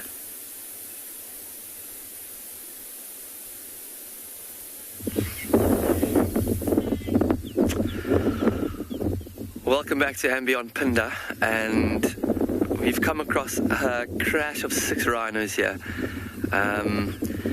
While those lions at Ngala are trying to nap, these rhinos are looking to feed now. When we found them, had just gotten up. We actually saw the place on the ground where they'd spent, we assume, most of the day sleeping, and now they're looking to graze in this beautiful green, tall, almost rank grass. And I don't know if you can see, but there's a tiny, tiny calf next to his mom there, just behind the grass. He's looking straight at us and listening to us. And I'm really hoping that he comes out into the open so that we can have a clearer look at him. But isn't he just so cute? He's minute. Once we get a better look at him, we'll be able to suss out just how old he is, or her. For now, we haven't had such a good look.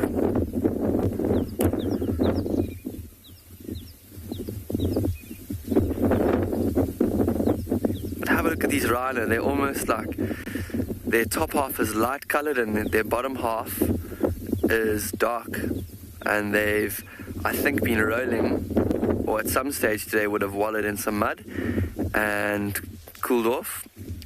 And there's one rhino in particular in this group that has got lots of scratches along horizontal scratches along his sides and his legs, and that's from scraping past trees and thorn bushes as he moves along, just trying to scrape that caked mud off of his back and his sides to get rid of some of those itchy ticks and parasites that he might have.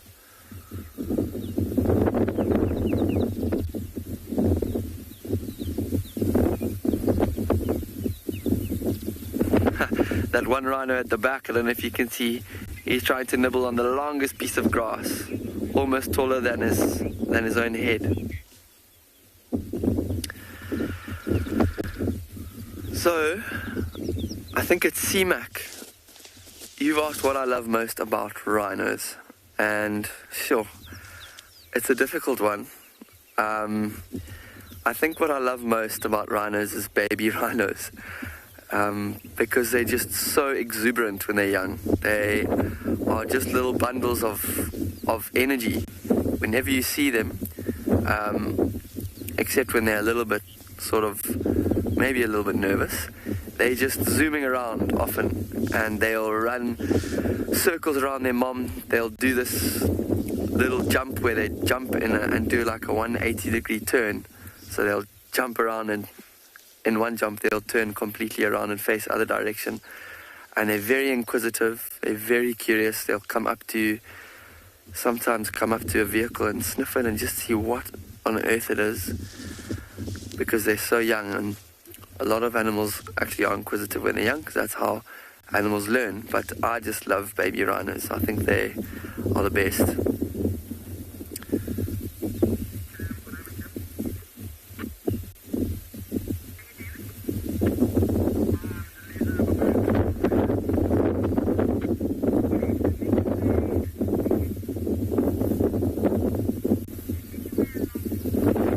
See how this rhino has always got one ear towards us. One ear is always directed towards us because I am speaking and I'm making a noise, and they just want to keep an eye on it. Well, not an eye, but one ear on us to make sure that they know what's going on at all times. If we come closer or start our engine, they'll respond to it, because they're very responsive to sound. They rely almost totally on their sense of hearing and sense of smell, and their sense of sight is almost negligible. Like, they have very, very, very bad eyesight, so they'd actually rather be able to hear us than be able to see us, and feel much more safe if they can hear us and know where we are like that than being able to see us. And if they looked up now, they'd probably only be able to make out just a sort of a broad green outline of a vehicle. They wouldn't be able to see detail or anything like we would be able to. And that's why in this wind they have to be a lot more sort of vigilant, because even though it would be very difficult for any predators that we have out here to tackle an adult rhino, that small baby rhino could still be susceptible to, or at risk of, being preyed on by maybe a pride of lions. I have seen a pride of lions eating a young rhino calf before, so it definitely does happen, and there is always that risk that mother needs to be aware of.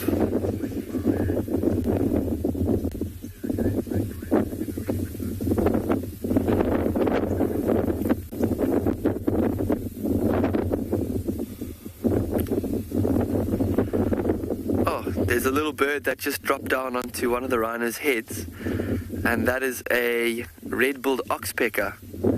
It's actually a bird that hangs around these rhinos and actually clings to their skin to feed off of ticks and parasites and other things that it gleans off of the side of the rhino. It'll even eat dead skin,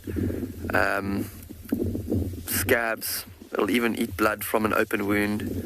So they hang around rhino quite often. And it's one of the ways that we find large mammals like rhino or buffalo. If we hear the call of a oxpecker or see them flying overhead and then dropping down into the bush, it's quite a a sure way to tell that there's some kind of large mammal that they're flying down to. So they help us a lot, quite a lot in the bush, these oxpeckers.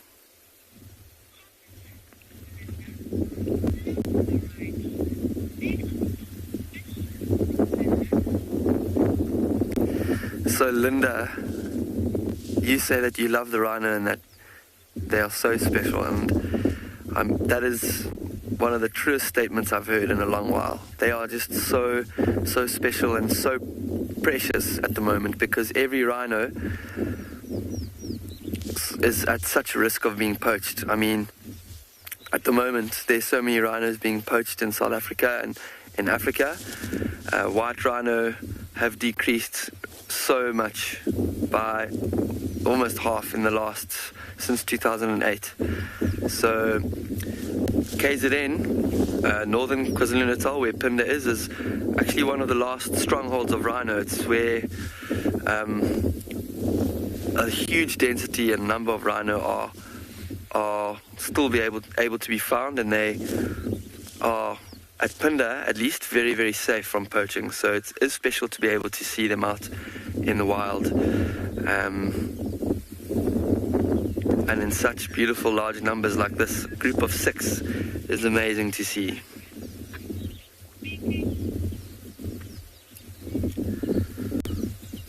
So these rhinos are actually about to cross the road in front of us, and they're going to disappear into some bush. We'll try and find a better view of them and stay with them for a little bit and see if we can see them out in the open. But for now, we are going to send you off to another live location.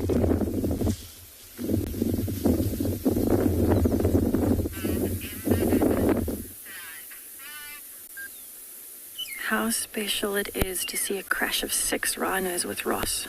Well done. And I couldn't agree more. It is so important to protect them and keep them safe. We're back at and beyond Ngala with our lazy lion still just snoozing away in the sun. You can see his mane is actually blowing a little bit in the breeze. But if you just listen for a little bit, you can actually hear some birds in the background.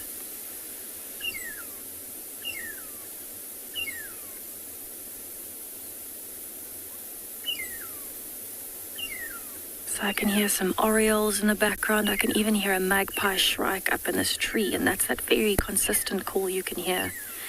But this isn't an alarm call, so he's not worried about it, because he's been still for so long that they aren't particularly worried about him. If it were an alarm call, he would lift his head to see if there's maybe other predators coming. But you can see he's nice and relaxed. He might even be dreaming, Craig. And you can actually see, if you look closely in his lips, a little bit of his tooth sticking out as well. There you can see the tip of his canine. So it's incredibly special to be able to sit here with him while he relaxes as well. And I think we're going to stay here a little bit longer and just see if he wakes up.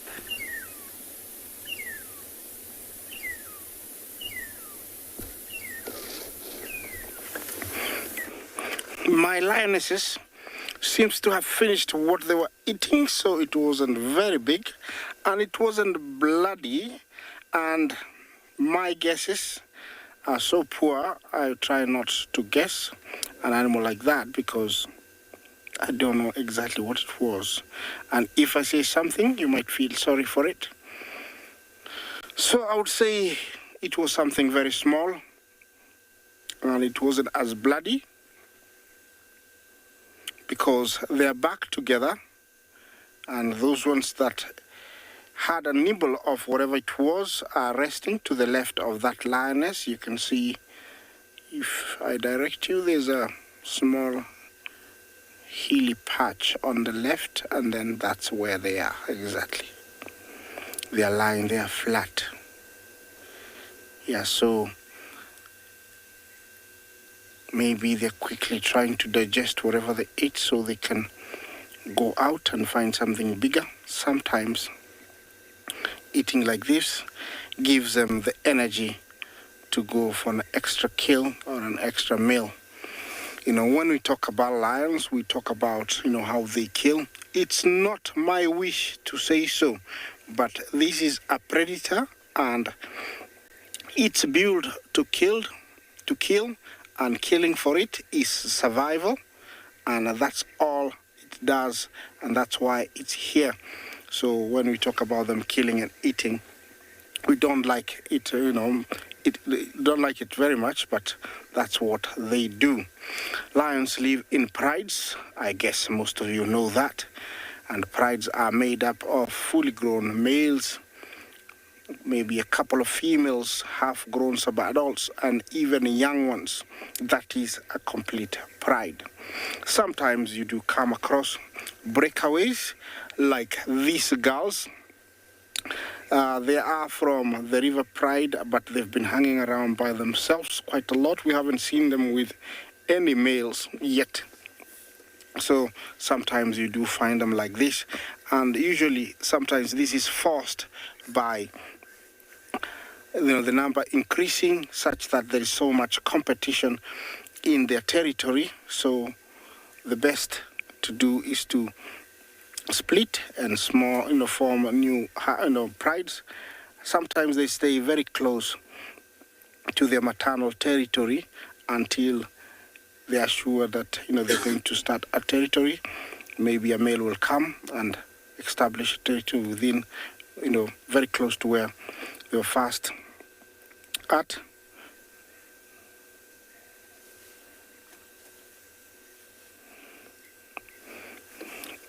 Ellie, what do lions eat?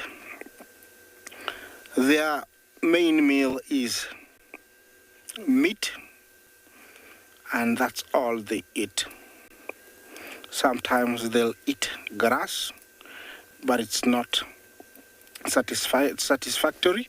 It's only when they have upset stomachs to help them, throw up or get rid of whatever they've eaten. So they are predators. They feed entirely on meat.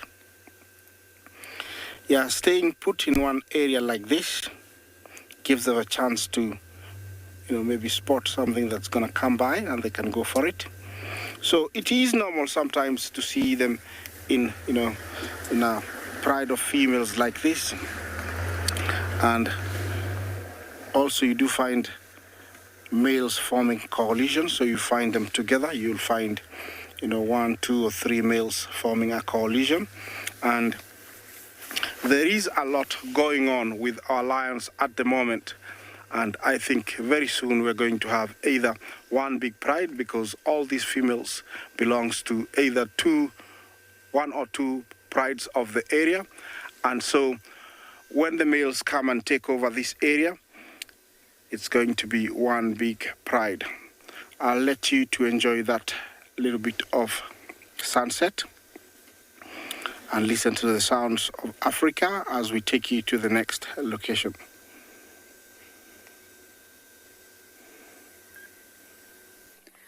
We finally found her, Miss Cara, young leopardess. We also drove past half a baby impala, so I'm presuming that Cara is responsible for that half impala. Now but we were talking about Cara earlier and her territory, so she's still not 2 years old. She was born around December 2018, January 2019. So she's just short of 2 years. Not quite, but just short of it. And, of course, she was the Hukudulu. Before she was Cara, she was the Hukudulu, Hukamuri and Shudulu's offspring. Now, there was a litter of 2. I believe the other one was male. And unfortunately, another female leopardess called Moya killed the male cub, which was really, really sad. It was very young as well. And that does just show you that leopards kill each other's offspring. Intraspecific competition. And yes, hyenas will also kill offspring. Leopards will kill hyenas offspring, and this is inter-specific competition. So Moya, another female, killed the male cub in this litter. So Cara is now just one in her litter.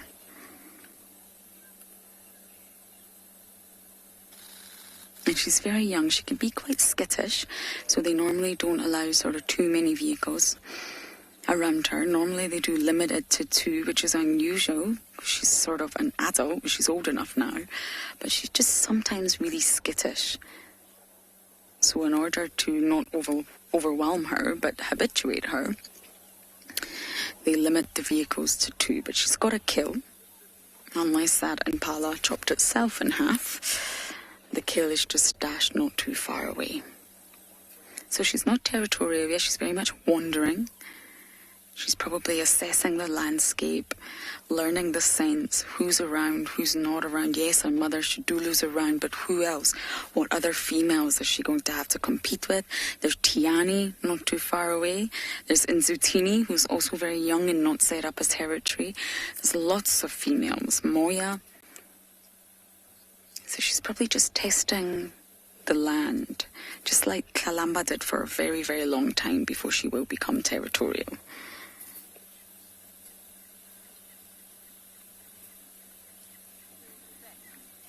And she's part of the Anderson lineage.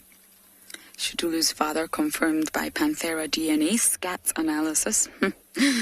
Imagine being that person who analyzes that. It's confirmed that Anderson was Shidulu's father, therefore Cara's grandfather.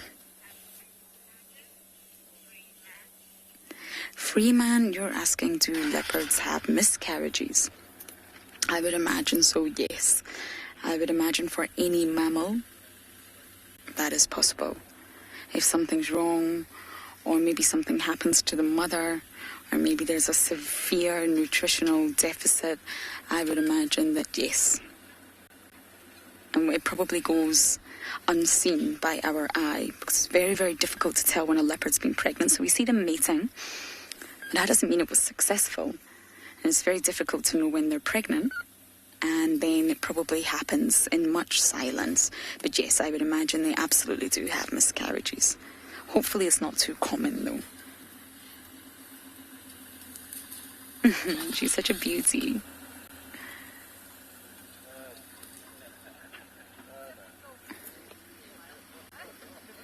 We're deep down in some drainage line of Simbambili. She has not made this easy for us. But hopefully... hopefully she'll go back to the kill.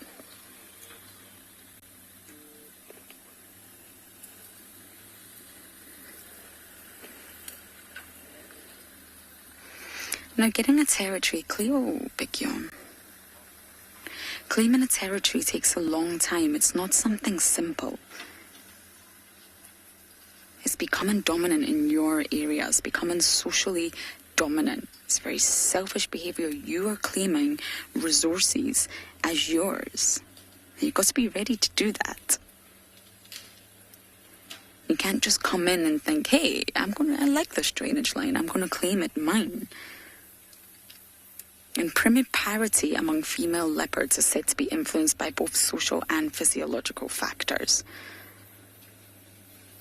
So they've got to sort of go through the process. It's a process of establishing a territory. And although they're physiologically maybe capable of conceiving, it's most likely not going to be successful until they set up their territory and get those resources. Otherwise, how could they successfully raise cubs? They need resources in order to not only go through with mating, which is an exhausting affair, the pregnancy itself, then the lactation period, and then the cub rearing. That's a lot of energy required for a female leopard. Now, we're going to try and reposition and hopefully get a better look of Miss Cara here.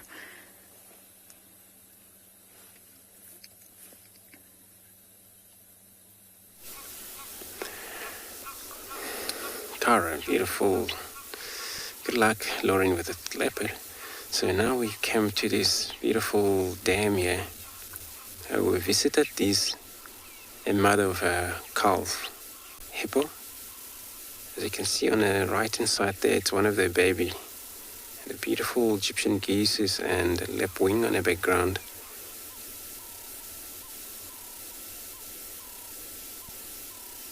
And she's been probably spending time there the rest of the day. As a young one has to gain experience of able to exercise, gain a bit of strength by spending a lot of time with the mother. It becomes so much protective when it comes to this time where she has a baby. She wouldn't tolerate much of the other company.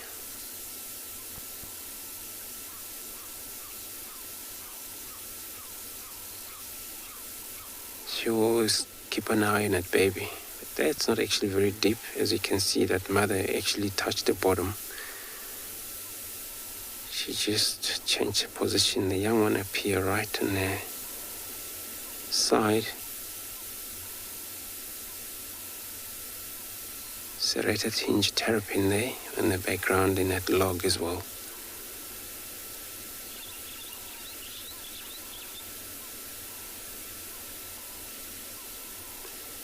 She will at night move out of the waterhole, and the baby will just gonna be close to her for safety.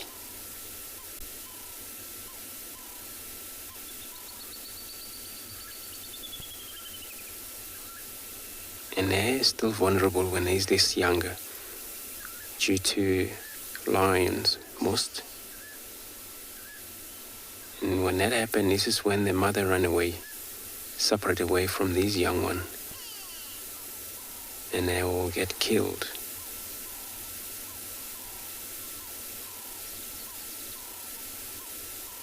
And not strictly seasonal. In some places where there's a kind of very much wet area in this area, see babies, hippos born every time all year round. After the gestation period of 8 months.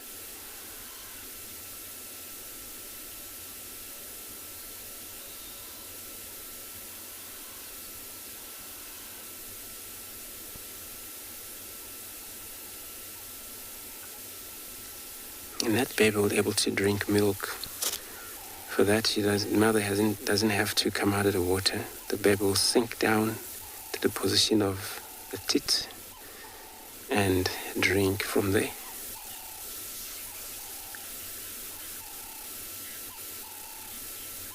Mohammed, you're asking if there's a crocodile in this dam. No. Here, I haven't seen a crocodile in this waterhole here, but you never know. But if there was one, then we've been visiting this dam quite often. You're more likely to see them because they come out of the bank just for a warm-up, and then when it's hot in the day, they do come out, and what they do, they open their mouth. So that's actually just accumulate the temperatures. But since then, I haven't seen any of a croc here.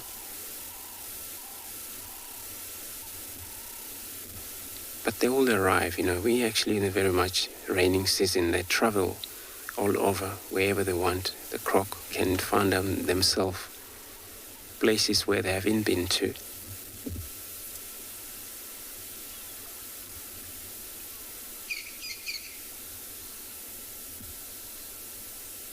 And this baby will be able to start feed on grasses age of anything from 4 months, 4 or 5 months. We're able to feed on a solid, very soft grasses.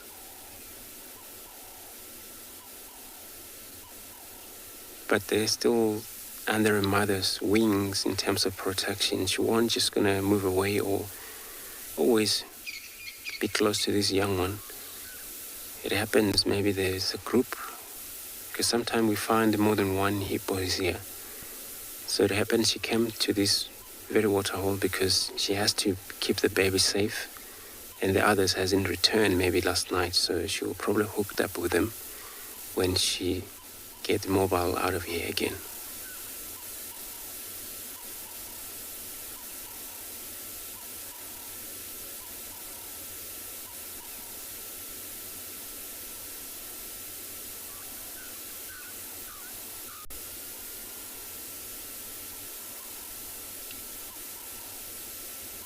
And they're incredible fast in terms of running, 35 kilometers an hour. Stuck in bird. You want to know how old are these babies? So we've seen this baby, it's been 2 weeks since we've seen this baby in this very water hole here. So I would assume probably maybe 2-3 weeks around there. Maybe wasn't born in this area, probably moved in. But if it happens that the whole pod of hippos, they're all scattered all over, and this time is no male here, it means maybe male is with the other group somewhere else, different water hole. And this baby, when it's strong enough to be able to move far or able to run away enough from the danger, this is when it's anything from a year old, 9 months old.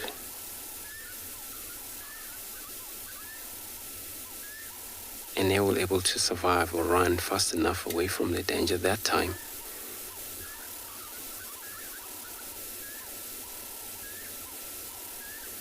Look at this baby's trying to got to the top of the mother, but you know, she's actually not in actually very deep area where the young one will be able to ride on the top.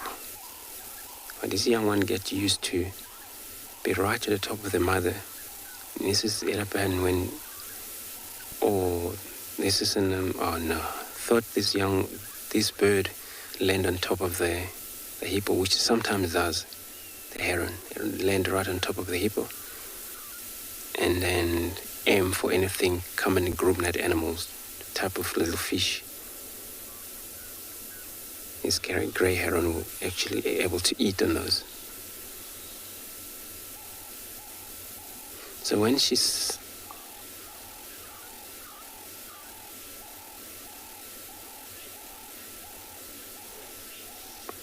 Craig, so you're asking how long the baby hippo can hold the breath underwater.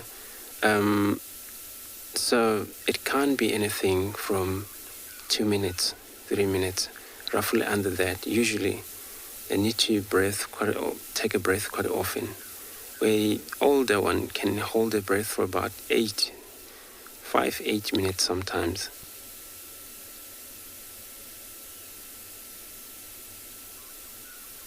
So, but this baby, when it has to drink milk, definitely go under water, locate itself, the teeth able to suck milk, and then come again every now and then to take a breath and return back to the milk position.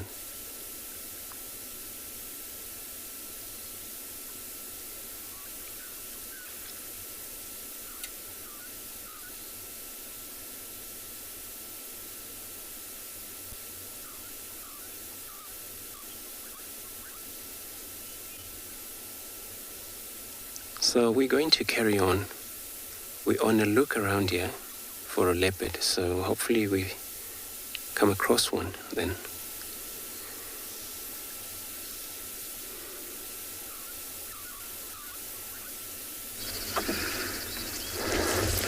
We've left our lions to sleep because it seems like it was a very cozy place for them to stay there. Now the sun is sinking down. I just want to listen to this beautiful sound out here.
Classy on. It's so majestic. Thank you.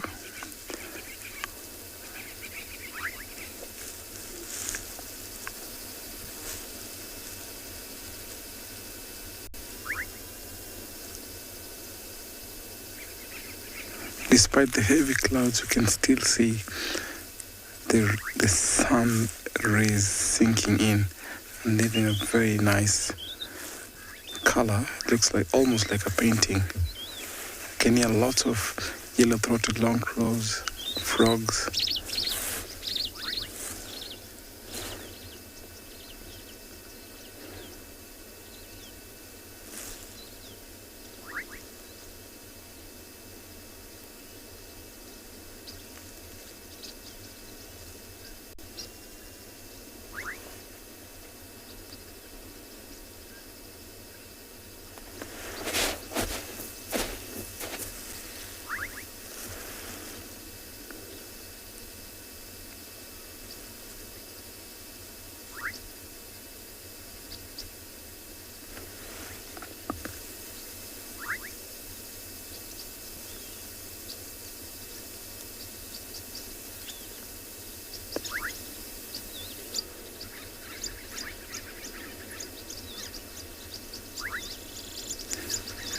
Another beautiful day is coming to an end. We've had lots of good activities, good lion sighting, elephants. Some elephants, the ones that we saw earlier this afternoon, they're slowly ascending through the escarpment, the Lula escarpment, as you can see, that's the Lula escarpment. And some elephants actually go all the way up the escarpment. As we watch the colors fading off, let me take you over to another live location.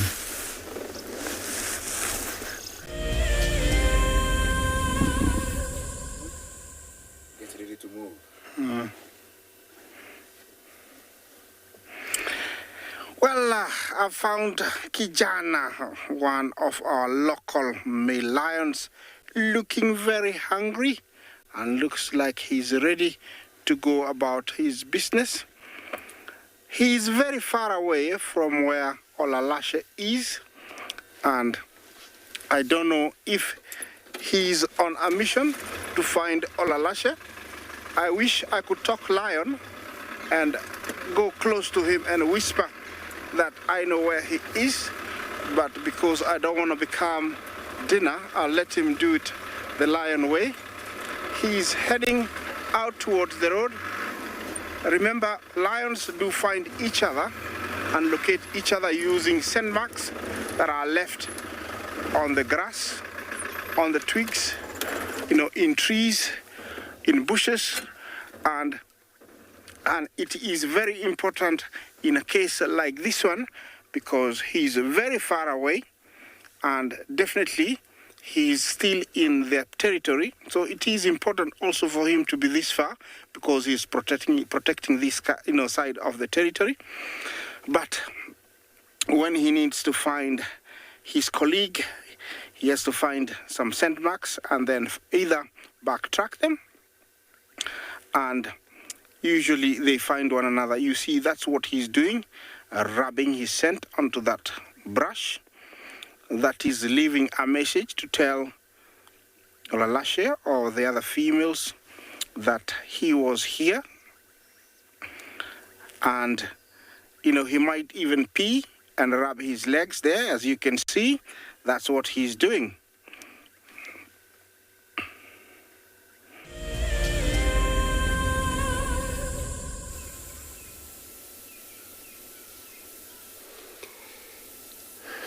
Wonderful. Back to this hippo again, and looks like it's now more than one hippo. This is one of the young one as well, but not as big as the mother over there, of that young one. So this one actually come from the far end, and it makes me trying to have a look if there's more back there. No, can't see anything.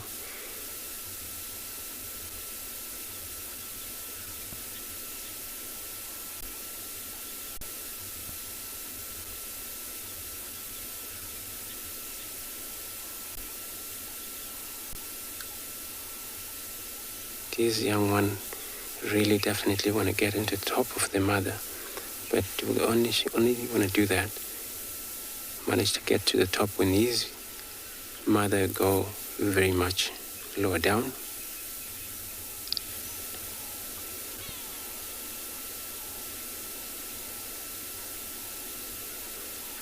So hippo and crocodile, they don't really cooperate together for sure, because of crocodile, they're carnivores. They would kill hippo, most especially the baby. If there is one crocodile here, it's got to be on the far end, the hippo on the far side, and that is to able to avoid a problem. Hippo wouldn't trust even any other cat or human coming close to this water hole.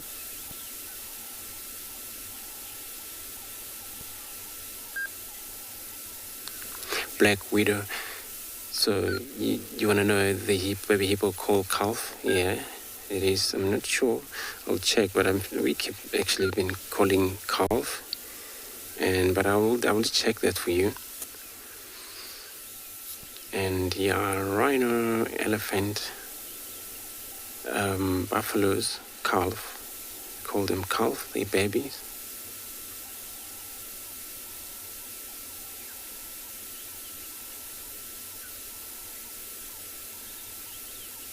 So usually when the baby is still this young and the mother would able to isolate herself normally away from the rest of the group, or even when they share some water hole, and sometimes you stay far end when the other group on the far side, and that until maybe a month later, and then she will participate again, return back to the rest of the group.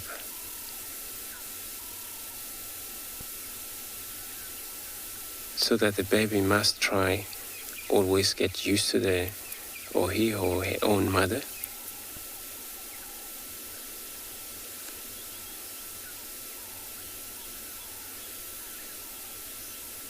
And then,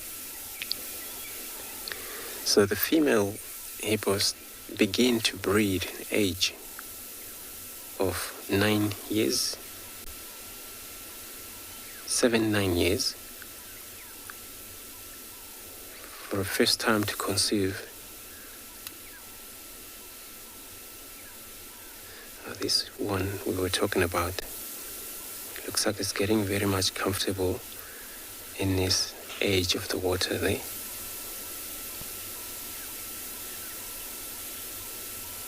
And went right close to that big one, but always returned back this far. Since that female, she still need her own time with her own baby.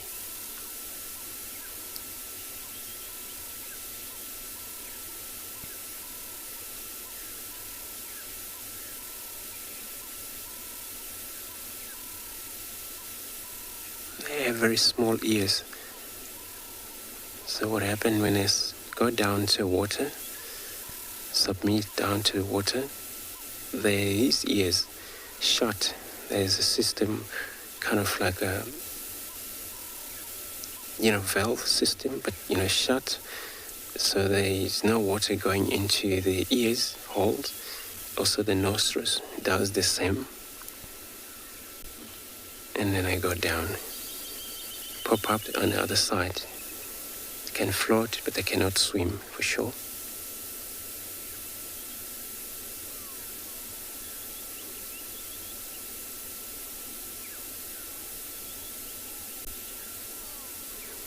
So looking at the hippopotamus, it's not a pygmy hippo, it's a hippopotamus. And pygmy hippo is lightly dark, kind of much darker compared to what we're seeing right here. And we don't have them around here.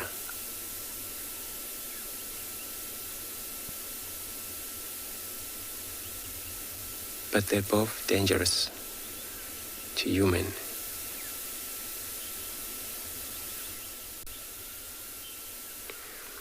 Ellie, you want to know what hippos eat. So hippo, they are vegetarian. So I know it's been recorded, hippos feeding on carcass, but it can happen for the special diet. But they eat grasses many times. And this is when they outside of the water. In the water, they don't eat anything inside the water. Only rest for the safety of their skin. But when they come out, either when it's cooler during the day or at night, they graze, eat grasses outside of the water. But they have a special preference of grasses. But they can take any type of grasses. But so that they always go for short grass, mainly these grasses which has been already taken by other herbivores as buffaloes, and that these grasses sometimes occur around the mound, and then you see that they will surround this mound, they're all going to graze around, and they like sometimes enter any garden around where it's not fenced properly. Once they get used to getting into the lawn, just lawn around the grasses. While you're waking up in the morning, you find, somebody has done their lawn, but they have actually done it very one level away. They will actually build up with this prominent mouth, which enable them to graze, but they use very strong muscles. They don't actually have teeth on their mouth, on these lips. Beside these, except for these two senses or molars, premolars they have for their own protection. Remember, these premolars situated on the lower jaws of this animal, but these are not for feed or anything. It's for self-defense for this animal.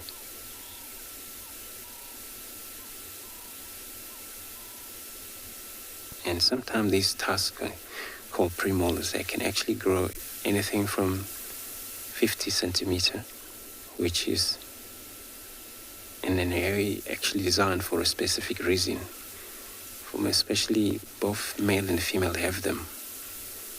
And the male will actually able to use them in a fight against the other male for a dominate, because they're actually males highly territorial as well. But for the female also to use them, whenever the fight takes place amongst the group, where sometimes argument can take place, they'll be able to use them, but they don't like much fight against the other females. Otherwise, self-defense when they are attacked.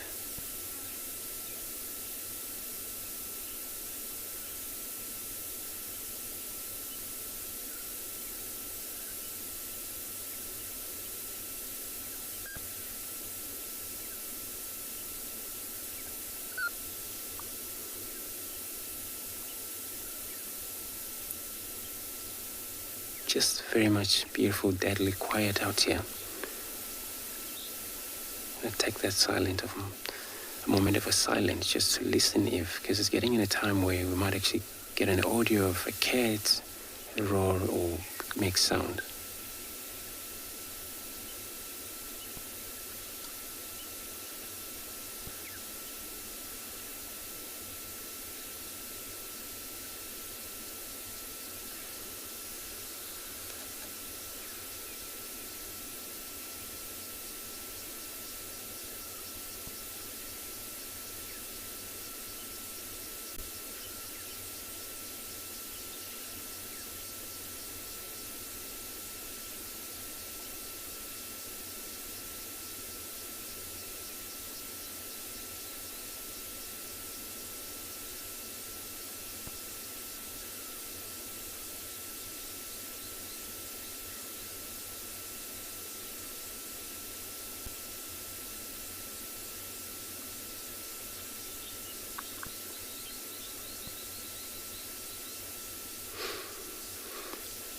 Minamu, I heard that actually quite a lot, but I actually haven't come across it happen.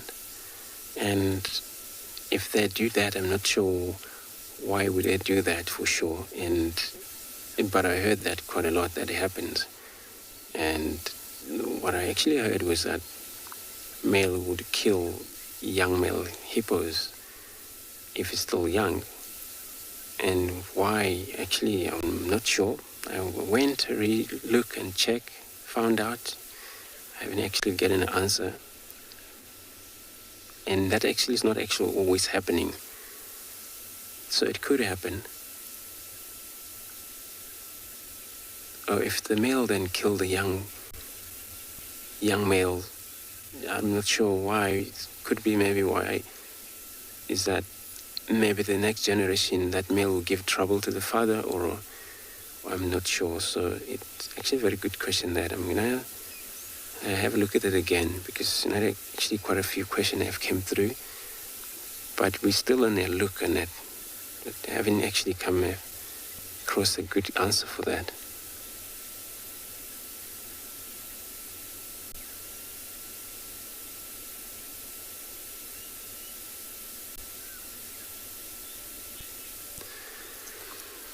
So I'm gonna search around here. We've done that moment of silence, so nothing. All birds, cicada are still picking up sound. So we do search a little bit around. Hopefully we come across cats on move, because it's getting in a time where there's now cooling off a bit.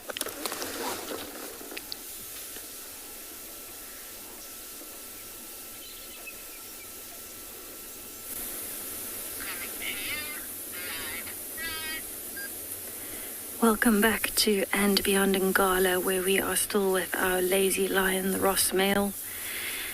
And we've actually noticed, if you have a look at his teeth, he's been sleeping with his mouth open. And you can see all of those incisors, all big stretch. Look how that beard catches the sunlight and flops over.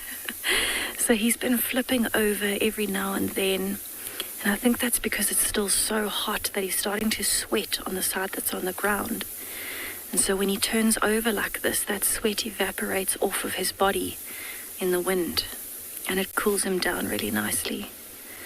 But I really love the way that his mane is catching the light. You can see how golden it is. And we know that this is the less dominant of the two Ross males because of the color of his mane. So he has a more golden mane, the other male is darker with a more scarred face. Here you can see that golden and reddish color to his mane. So it's actually very interesting. When they initially took over this pride, he was the less dominant male. He then took over dominance from his brother and now has been overthrown again. So it's been quite interesting to watch the dynamic between him and his brother, and then also with the Birmingham young male, who they injured a few months ago. But his stomach is looking a little bit smaller than it was this morning, so I think he's doing a good job of digesting. And it's amazing to think that if his mane wasn't caught in that little piece of sunlight, you might not even notice him in the grass.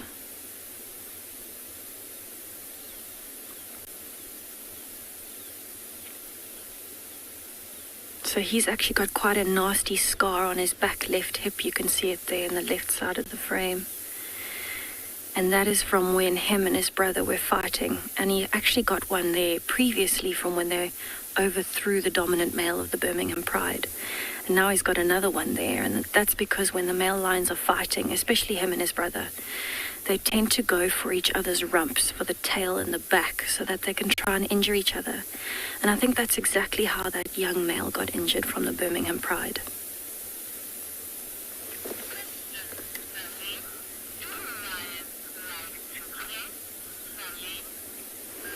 Lions absolutely love to play. It's a very important part of any young predator's life, is playing. And so especially when they're younger, maybe up to about 2 years old, they'll play with twigs, they'll play with each other, they'll play trying to climb trees, and they'll even play sometimes with something that maybe their mother has brought back for them, maybe like a live young warthog or impala. And it's all part of learning how to hunt, but also how to fight. Especially a male like this one, he would have played a lot when he was younger.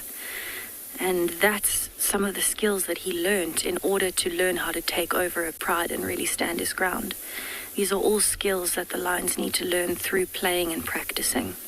I've even seen adults playing a fair bit, but only when it's a bit cooler and they have a bit more energy, maybe closer to the evening or even on an overcast or rainy day. But every now and then, I think every lion gets a bit of a mischievous streak and they play very nicely. I think this male's stomach is a bit too full for him to play at the moment, but especially big males like him, when his cubs are introduced to the pride, they actually play with the cubs and teach them where it would hurt most if they were to fight. And so when they're playing, you would actually see that maybe he might encourage the cubs to bite him around his face or around his rump, and he'll have a very dramatic reaction that isn't actually sore, but he's just teaching them through that playing session with them, firstly how to bond, but also how to attack in case they are ever threatened. It is a hard life for a lion in the bush. I think everyone thinks that lions have it easy because they're so big, but actually the mortality rate is very high in lions, especially in males. Not many of them reach 2 years old. So it's actually very special to be able to sit here with this male lion knowing that he's had already quite a long life. And with the rate that they're going, I don't think they'll be overthrown from their pride anytime soon. They're both very strong.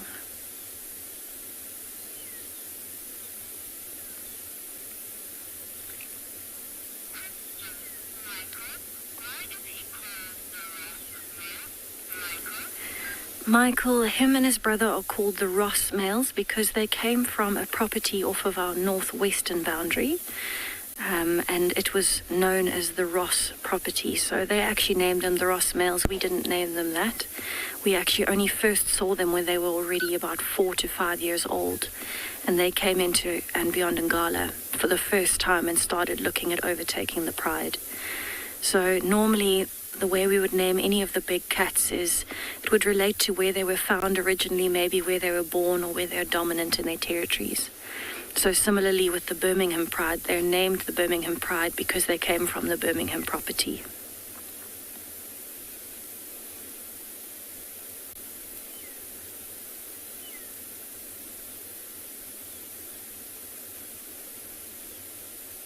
So you can see we're starting to get to that beautiful golden color. He's in a very big shady patch at the moment. The sun's just dipped behind those guarri trees.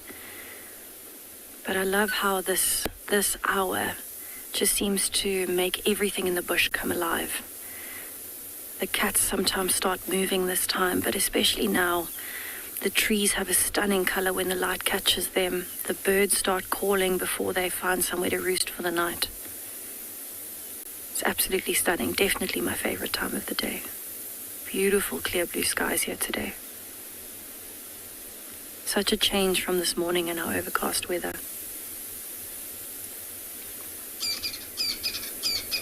You can hear a crested francolin calling in the background, advertising where it is.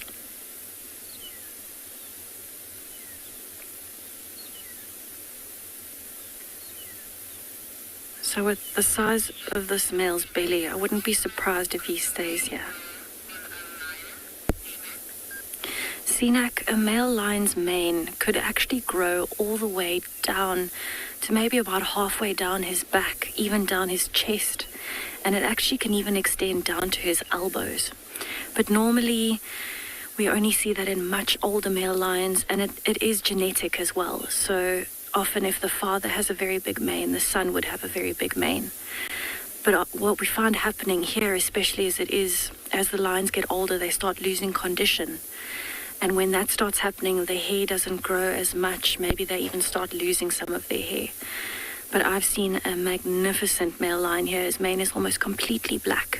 And it goes halfway down his back, down his chest, almost to where his stomach is, and down both legs towards his elbows. And it's absolutely incredible to see. He's one of my favorite lions.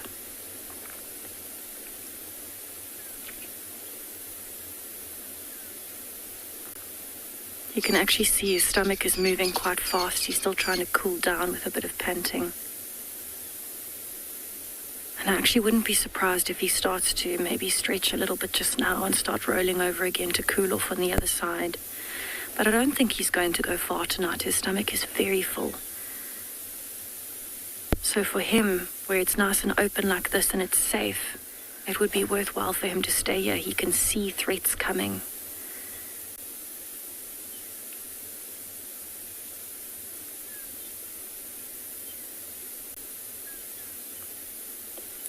It's actually interesting to see that the flies are still bothering him at this time because it has cooled down so much.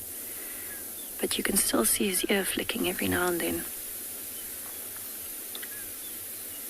You can see it and his tail.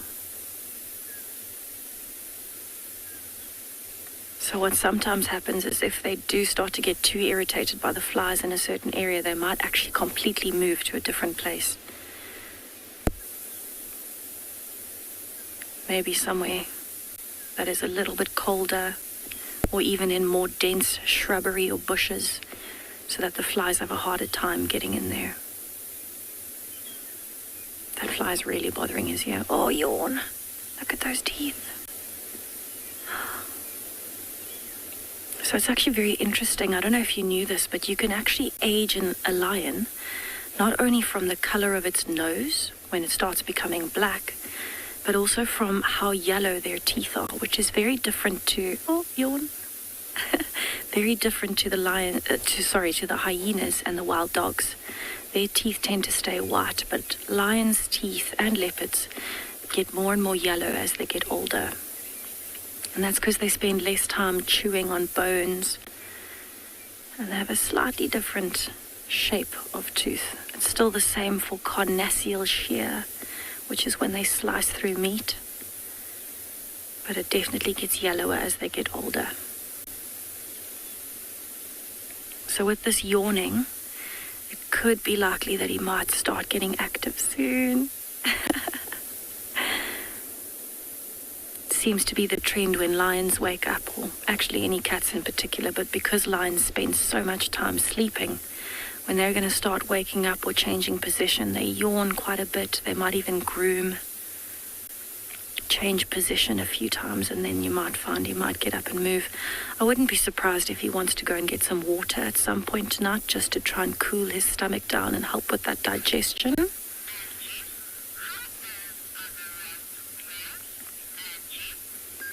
Angie, the Ross males are just older than 8 years old now.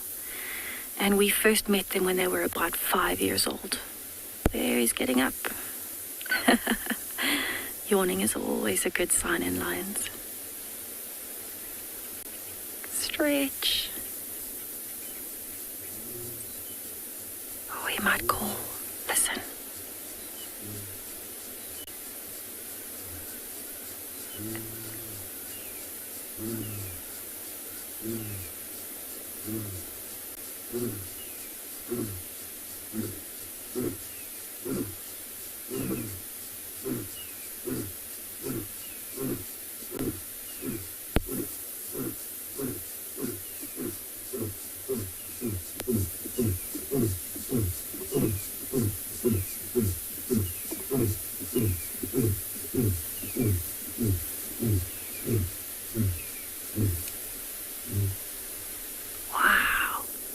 So I don't know if you noticed, but while he was roaring like that, could you see that his tail and his legs were actually moving, pulling the strength from all over to try and project that noise outwards?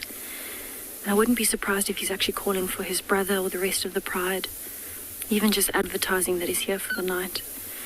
But how well does he blend into this environment? That is unbelievable. He walks behind one bush and we can't see him.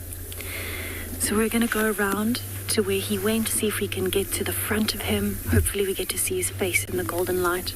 But it's incredibly special to be able to hear a lion roaring and actually see him go from lying completely flat and resting to up, stretching, moving and roaring. That is a very special sighting. So I think let's make our way around, see if we can get to the front of him.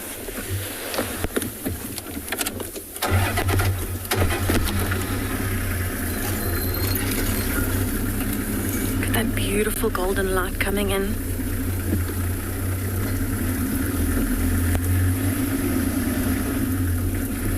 So I've always loved following predators on the move. It's something that we grew up with, visiting the Kruger Park every year with our family. And it's always been our favorite, is seeing predators on the move.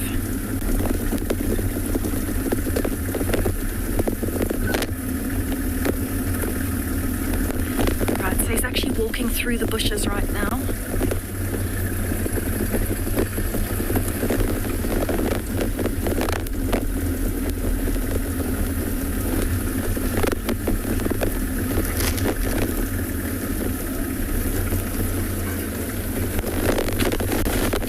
It is going to be a little bit noisy while we follow him.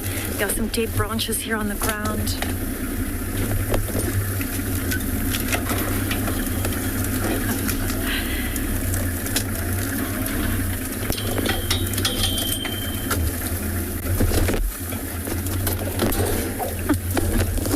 It's always an amazing adventure. Protect the camera equipment. There we go. Another one coming, Owen. There we go.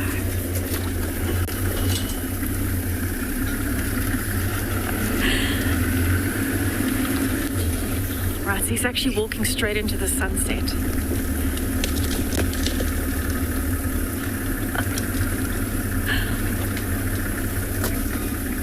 He might even scent mark on that bush in front of him.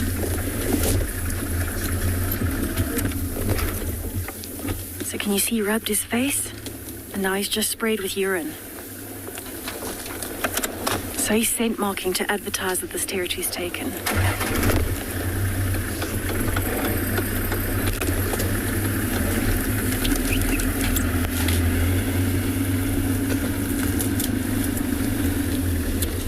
Right, he's stopped and he's looking straight into that sunset.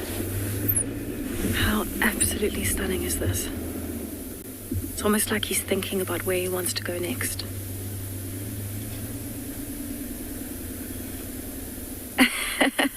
Just moving a little and down. So he might actually be waiting for the rest of the pride to respond. But we're going to sit with him and find out what happens.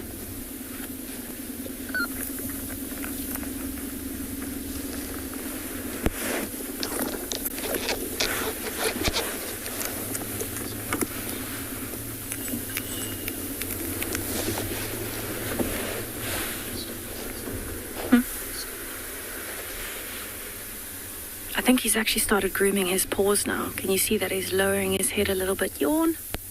There you go, he's starting to groom.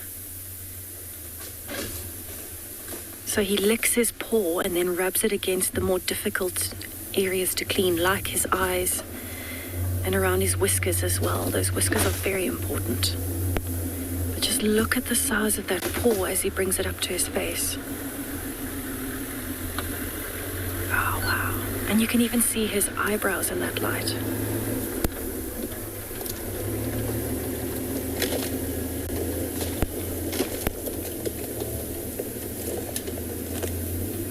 Oh, wow. Look at those stunning eyes. So those long eyebrows that you can see above his eye and his whiskers are really important for him to be able to protect the important parts of his face, like his eyes, like his mouth, but also to detect small changes in the wind. Oh, stunning.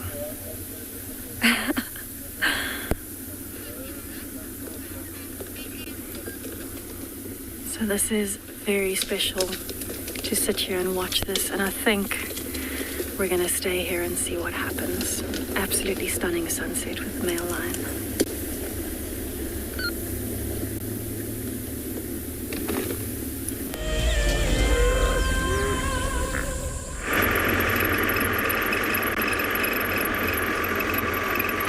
Welcome back to Tswalu Kalahari. What we've just been doing, we've just gone around this little mountain or rocky outcrop, if I can call it that. This female cheetah seems to be enjoying going up and down here, so we're just circling about and trying to figure out where she did come out, and almost tempted to say we are very close to finding her, because her tracks come down this side of the mountain. So I know a little area where she likes hanging out, and that's exactly where I'm going to be heading. It's starting to cool down also this side of the world. The sun is just approaching the horizon there, so I think when we do find her, she's going to also be a little bit starting to be a little bit active there. So hopefully our timing and everything is right, and we get her as she's just getting mobile there. The cubs also, for them, it's a very good learning curve that they are following a mom in all the stages that she takes them through, especially for hunting now, because soon enough they'll have to be on their own. So I'm very, very hopeful about it. Everything's promising now.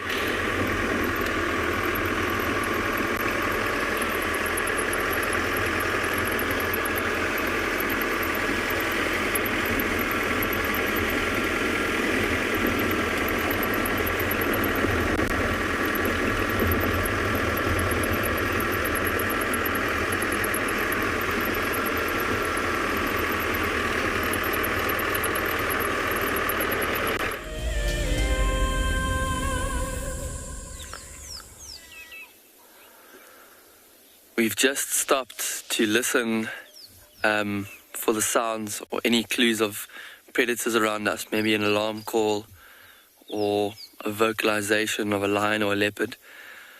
But look what we have right in front of us, which we are privileged enough to be witnessing tonight. What an amazing sunset.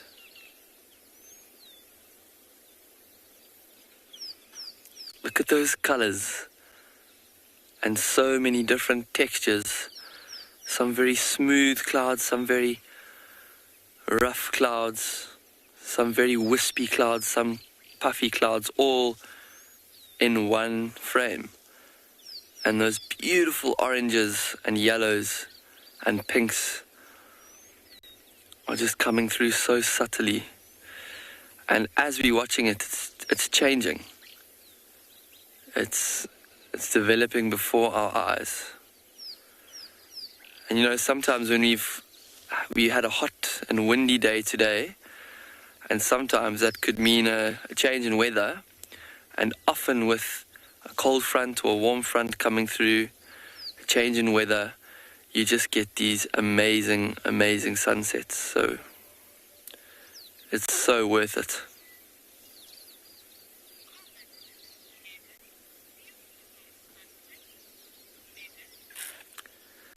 Megan, I quite agree. It is a beautiful sunset.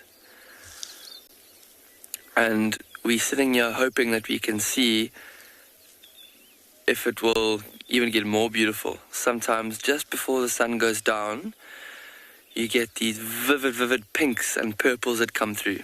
It generally starts with the blue sky, white clouds and sort of tinges of yellow and orange, and as it develops, the sky goes sort of grey purple, there's pinks and deeper oranges that come through, and then just before the sun goes down, this amazing purpley pink colour comes out.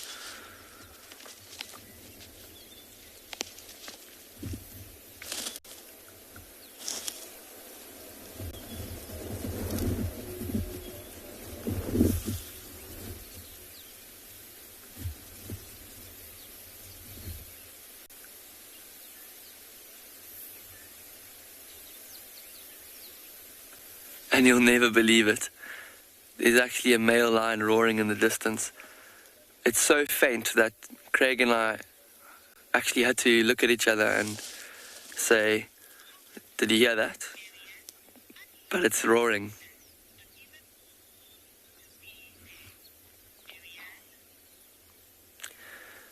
Marianne, wow, I think only a painting could do the scene justice.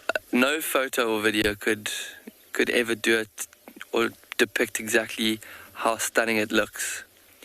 And we're just so happy that we can, even though you're not with us, we can bring this to you live to your homes and so that you can join us on this game drive and experience what has been happening right now in the bush. So hopefully it won't be long until you have the opportunity to join us here and see it for yourself. I really hope you do.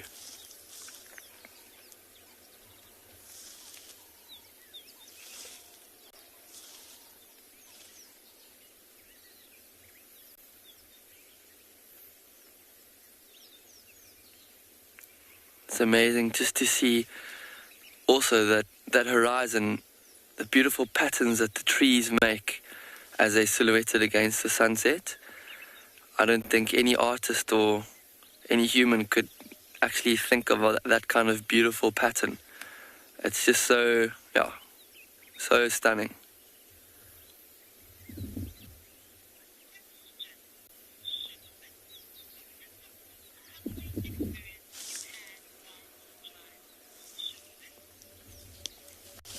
So Sugarbits has asked, what has been the most humbling experience I've had on drive?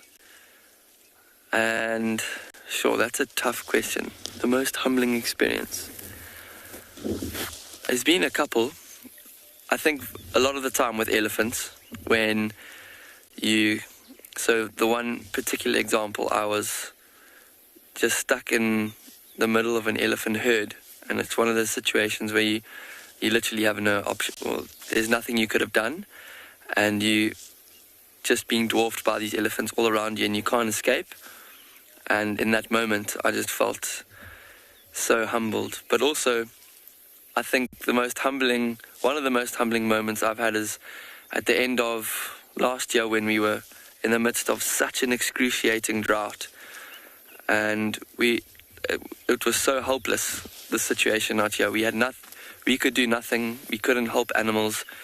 We were even struggling to find water ourselves. Sometimes we were having sort of restrictions on our water, and it was kind of getting very dire. And then the one day, I just looked up and there was thunderclouds. And that day we had over 200 mils of rain on Pinda, which was like, to put it into perspective, there was an empty dam, which was concrete hard at the bottom, and it was overflowing, and waterfalls were going over the dam wall at the end of the day. And just like that, after 6 years of 6 years of drought, 6 years of toil, 6 years of animals starving because of no vegetation, one rainstorm, and everything was like back to normal, flushed green, water everywhere. And it just reminds you how little you actually matter, how little humans actually are. And it was a very, very humbling experience just to stand out in the rain that day. So yeah, I think that's probably the most humbling experience that I've ever had.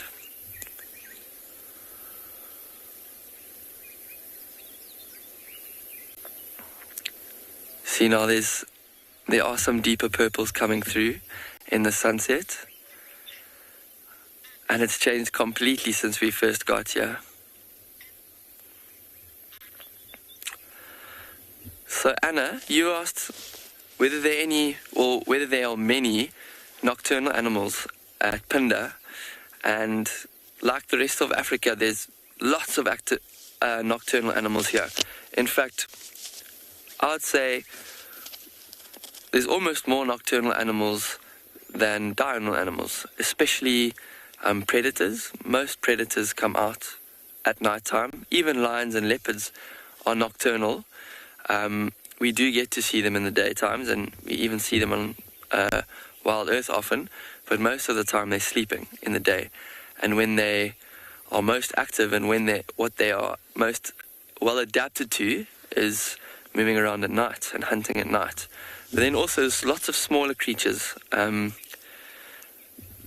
smaller, more unusual creatures that we very seldom get the chance to see, like porcupine, aardvark, pangolins, hyenas also, jackals, and nocturnal birds, nightjars and owls we get. On Pinda and throughout Africa, there's lots of different species of owls, and nightjars. And then, of course, bats we get. Lots of different species of bats. So yes, there are many, many different types of nocturnal animals, and we do look for them at night. It's harder to find them, and we have to use a spotlight. But a night drive out in the bush is one of everyone's favorite activities out here as well.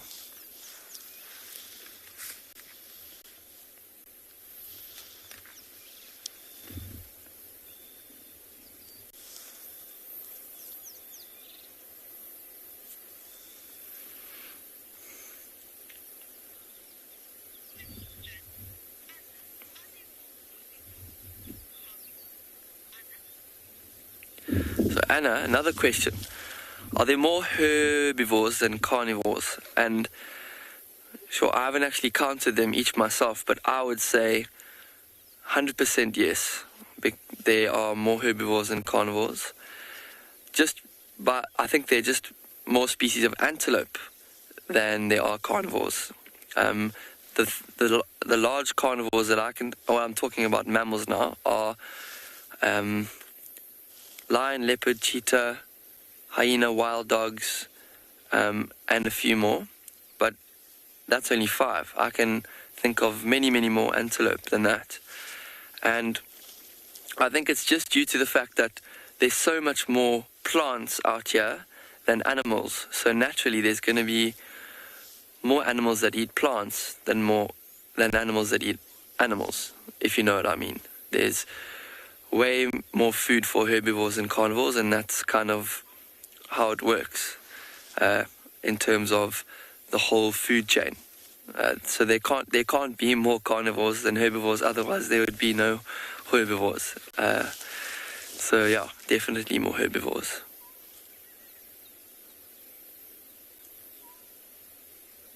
So talking about nocturnal animals, we can actually hear a bat calling at the moment. In the distance, it sounds like a golf cart almost, or a truck reversing backwards with that beep sound. It's called a Wahlberg's epileptic fruit bat. We get them quite often here on Pinda. They're very difficult to see though, and it's calling now because now it's starting to get actually quite dark. We're just seeing the last burning embers of this sunset, and I'm sure in 5 minutes it's going to be almost pitch dark. So let's just take in this last little bit and listen to what else we can hear.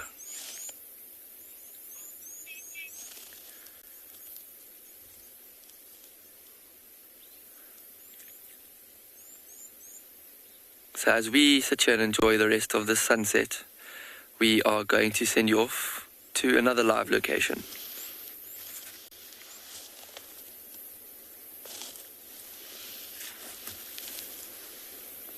Yeah. Here's something of interest that I would like to speak about today. The boskia. This tree over here, Dave. Now there's a bit of history with it.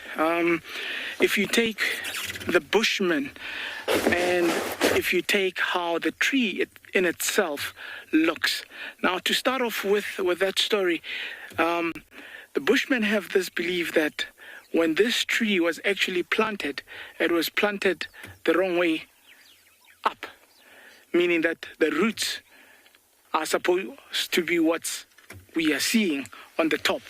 And the reason it was planted like that is because the gods were angry. And this tree actually has a lot of history in the sense that it is even spoken about in the Bible, also known as the tree of life. And the common name is your shepherd's tree. And the reason they call it a shepherd's tree is because it's a all-year green tree, meaning that you would always find shade around it, and that's where the name shepherd's tree came from. But it's a very slow growing tree, for a tree that can be as big as what these trees can actually be. I've read somewhere before saying that for every arm hug that you can wrap your arms around a trunk, you're looking at a plus minus 80 years of that tree living. So when you're speaking with trees, it's not too long. I mean, there's trees living up to hundreds of years, but I mean, for it to grow that slow, one has to understand that what you're looking at here, actually, I'm going to walk towards it. I am actually tempted to actually walk towards it and just give you a measurement of how big this tree is actually, and with what about the look, I can't even put my hands wrapped right around it. So I would give this tree a good 100+ years. So if it could tell stories, it would teach us a thing or two. But apart from the slow growth of life, there's actually a few uses with this tree. As I've said, mentioning with the shade, it's one of them. But also, they make little round fruits, which are eatable actually to both a game and human. But what you can also do with those little fruits when they dry, you can actually roast them and make chicory out of it, or coffee. And another thing why this tree is also known as your tree of life is if you dig up the roots, you can crush them and make a little finger and drink out of it. Are there many trees like this in Tswalu? There are, it's very sectional, if I can say. There are areas, especially the area that we are in at current, has a lot of them. They are all scattered around. Probably you're looking at a density of about, take a guess and say about 100 in the area, just in the square kilometer that we are in. So this is very prominent here, but as you go further into the west of the reserve, it is not as prominent as what it is over here. So apart from also what I was just mentioning about crushing the roots and pointing your finger down and squeezing and getting that sap out, it actually would help you rehydrate. And also with the amount of salts and sugars that you would get out of that sap. It's not the nicest tasting sap. Believe you me, I've tried it. It really is not the nicest tasting sap, but you will definitely survive and it will definitely rehydrate you. But then what happens is what you are left with in your hand, then that you can dry and actually crush and make porridge out of it. And that in itself just shows how many uses this particular tree can have and can save for one human or for one species. So a very good and handy piece of information about the tree that when out there stuck, that's one of the trees to look for, and that could help you in many ways than one.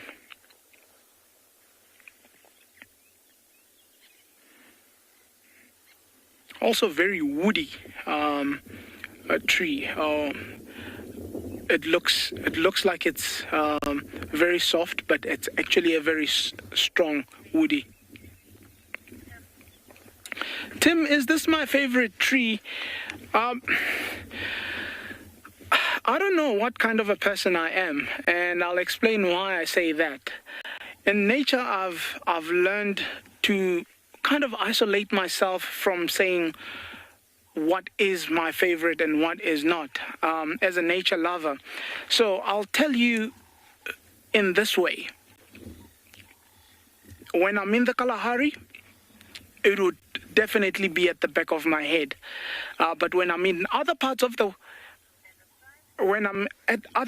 world, obviously I'd put at the back of my head what would be relevant and what would almost be on par with this tree somewhere else. So saying it's my favorite, probably for the Kalahari, yes, but an all-round, particularly as me, I do not have favorites, but you got me there. It's a good question. It's like asking me what my favorite animal is. I really do not have such. For me, what stands out is always interaction, where you see different species coming together and doing things that are not recorded or things that are out of the norm. That is for me what stands out and what makes a memorable moment out in the bush. And that's why I like the bush so much. I mean, sometimes you go out and you experience things that you go back and tell your colleagues, and everybody is almost like you are fabricating when you say that. So on that note, I'd like to thank everybody that is involved in the show. Dave doing a good camera there, and the head office, everybody involved. A good round of applause. See you later.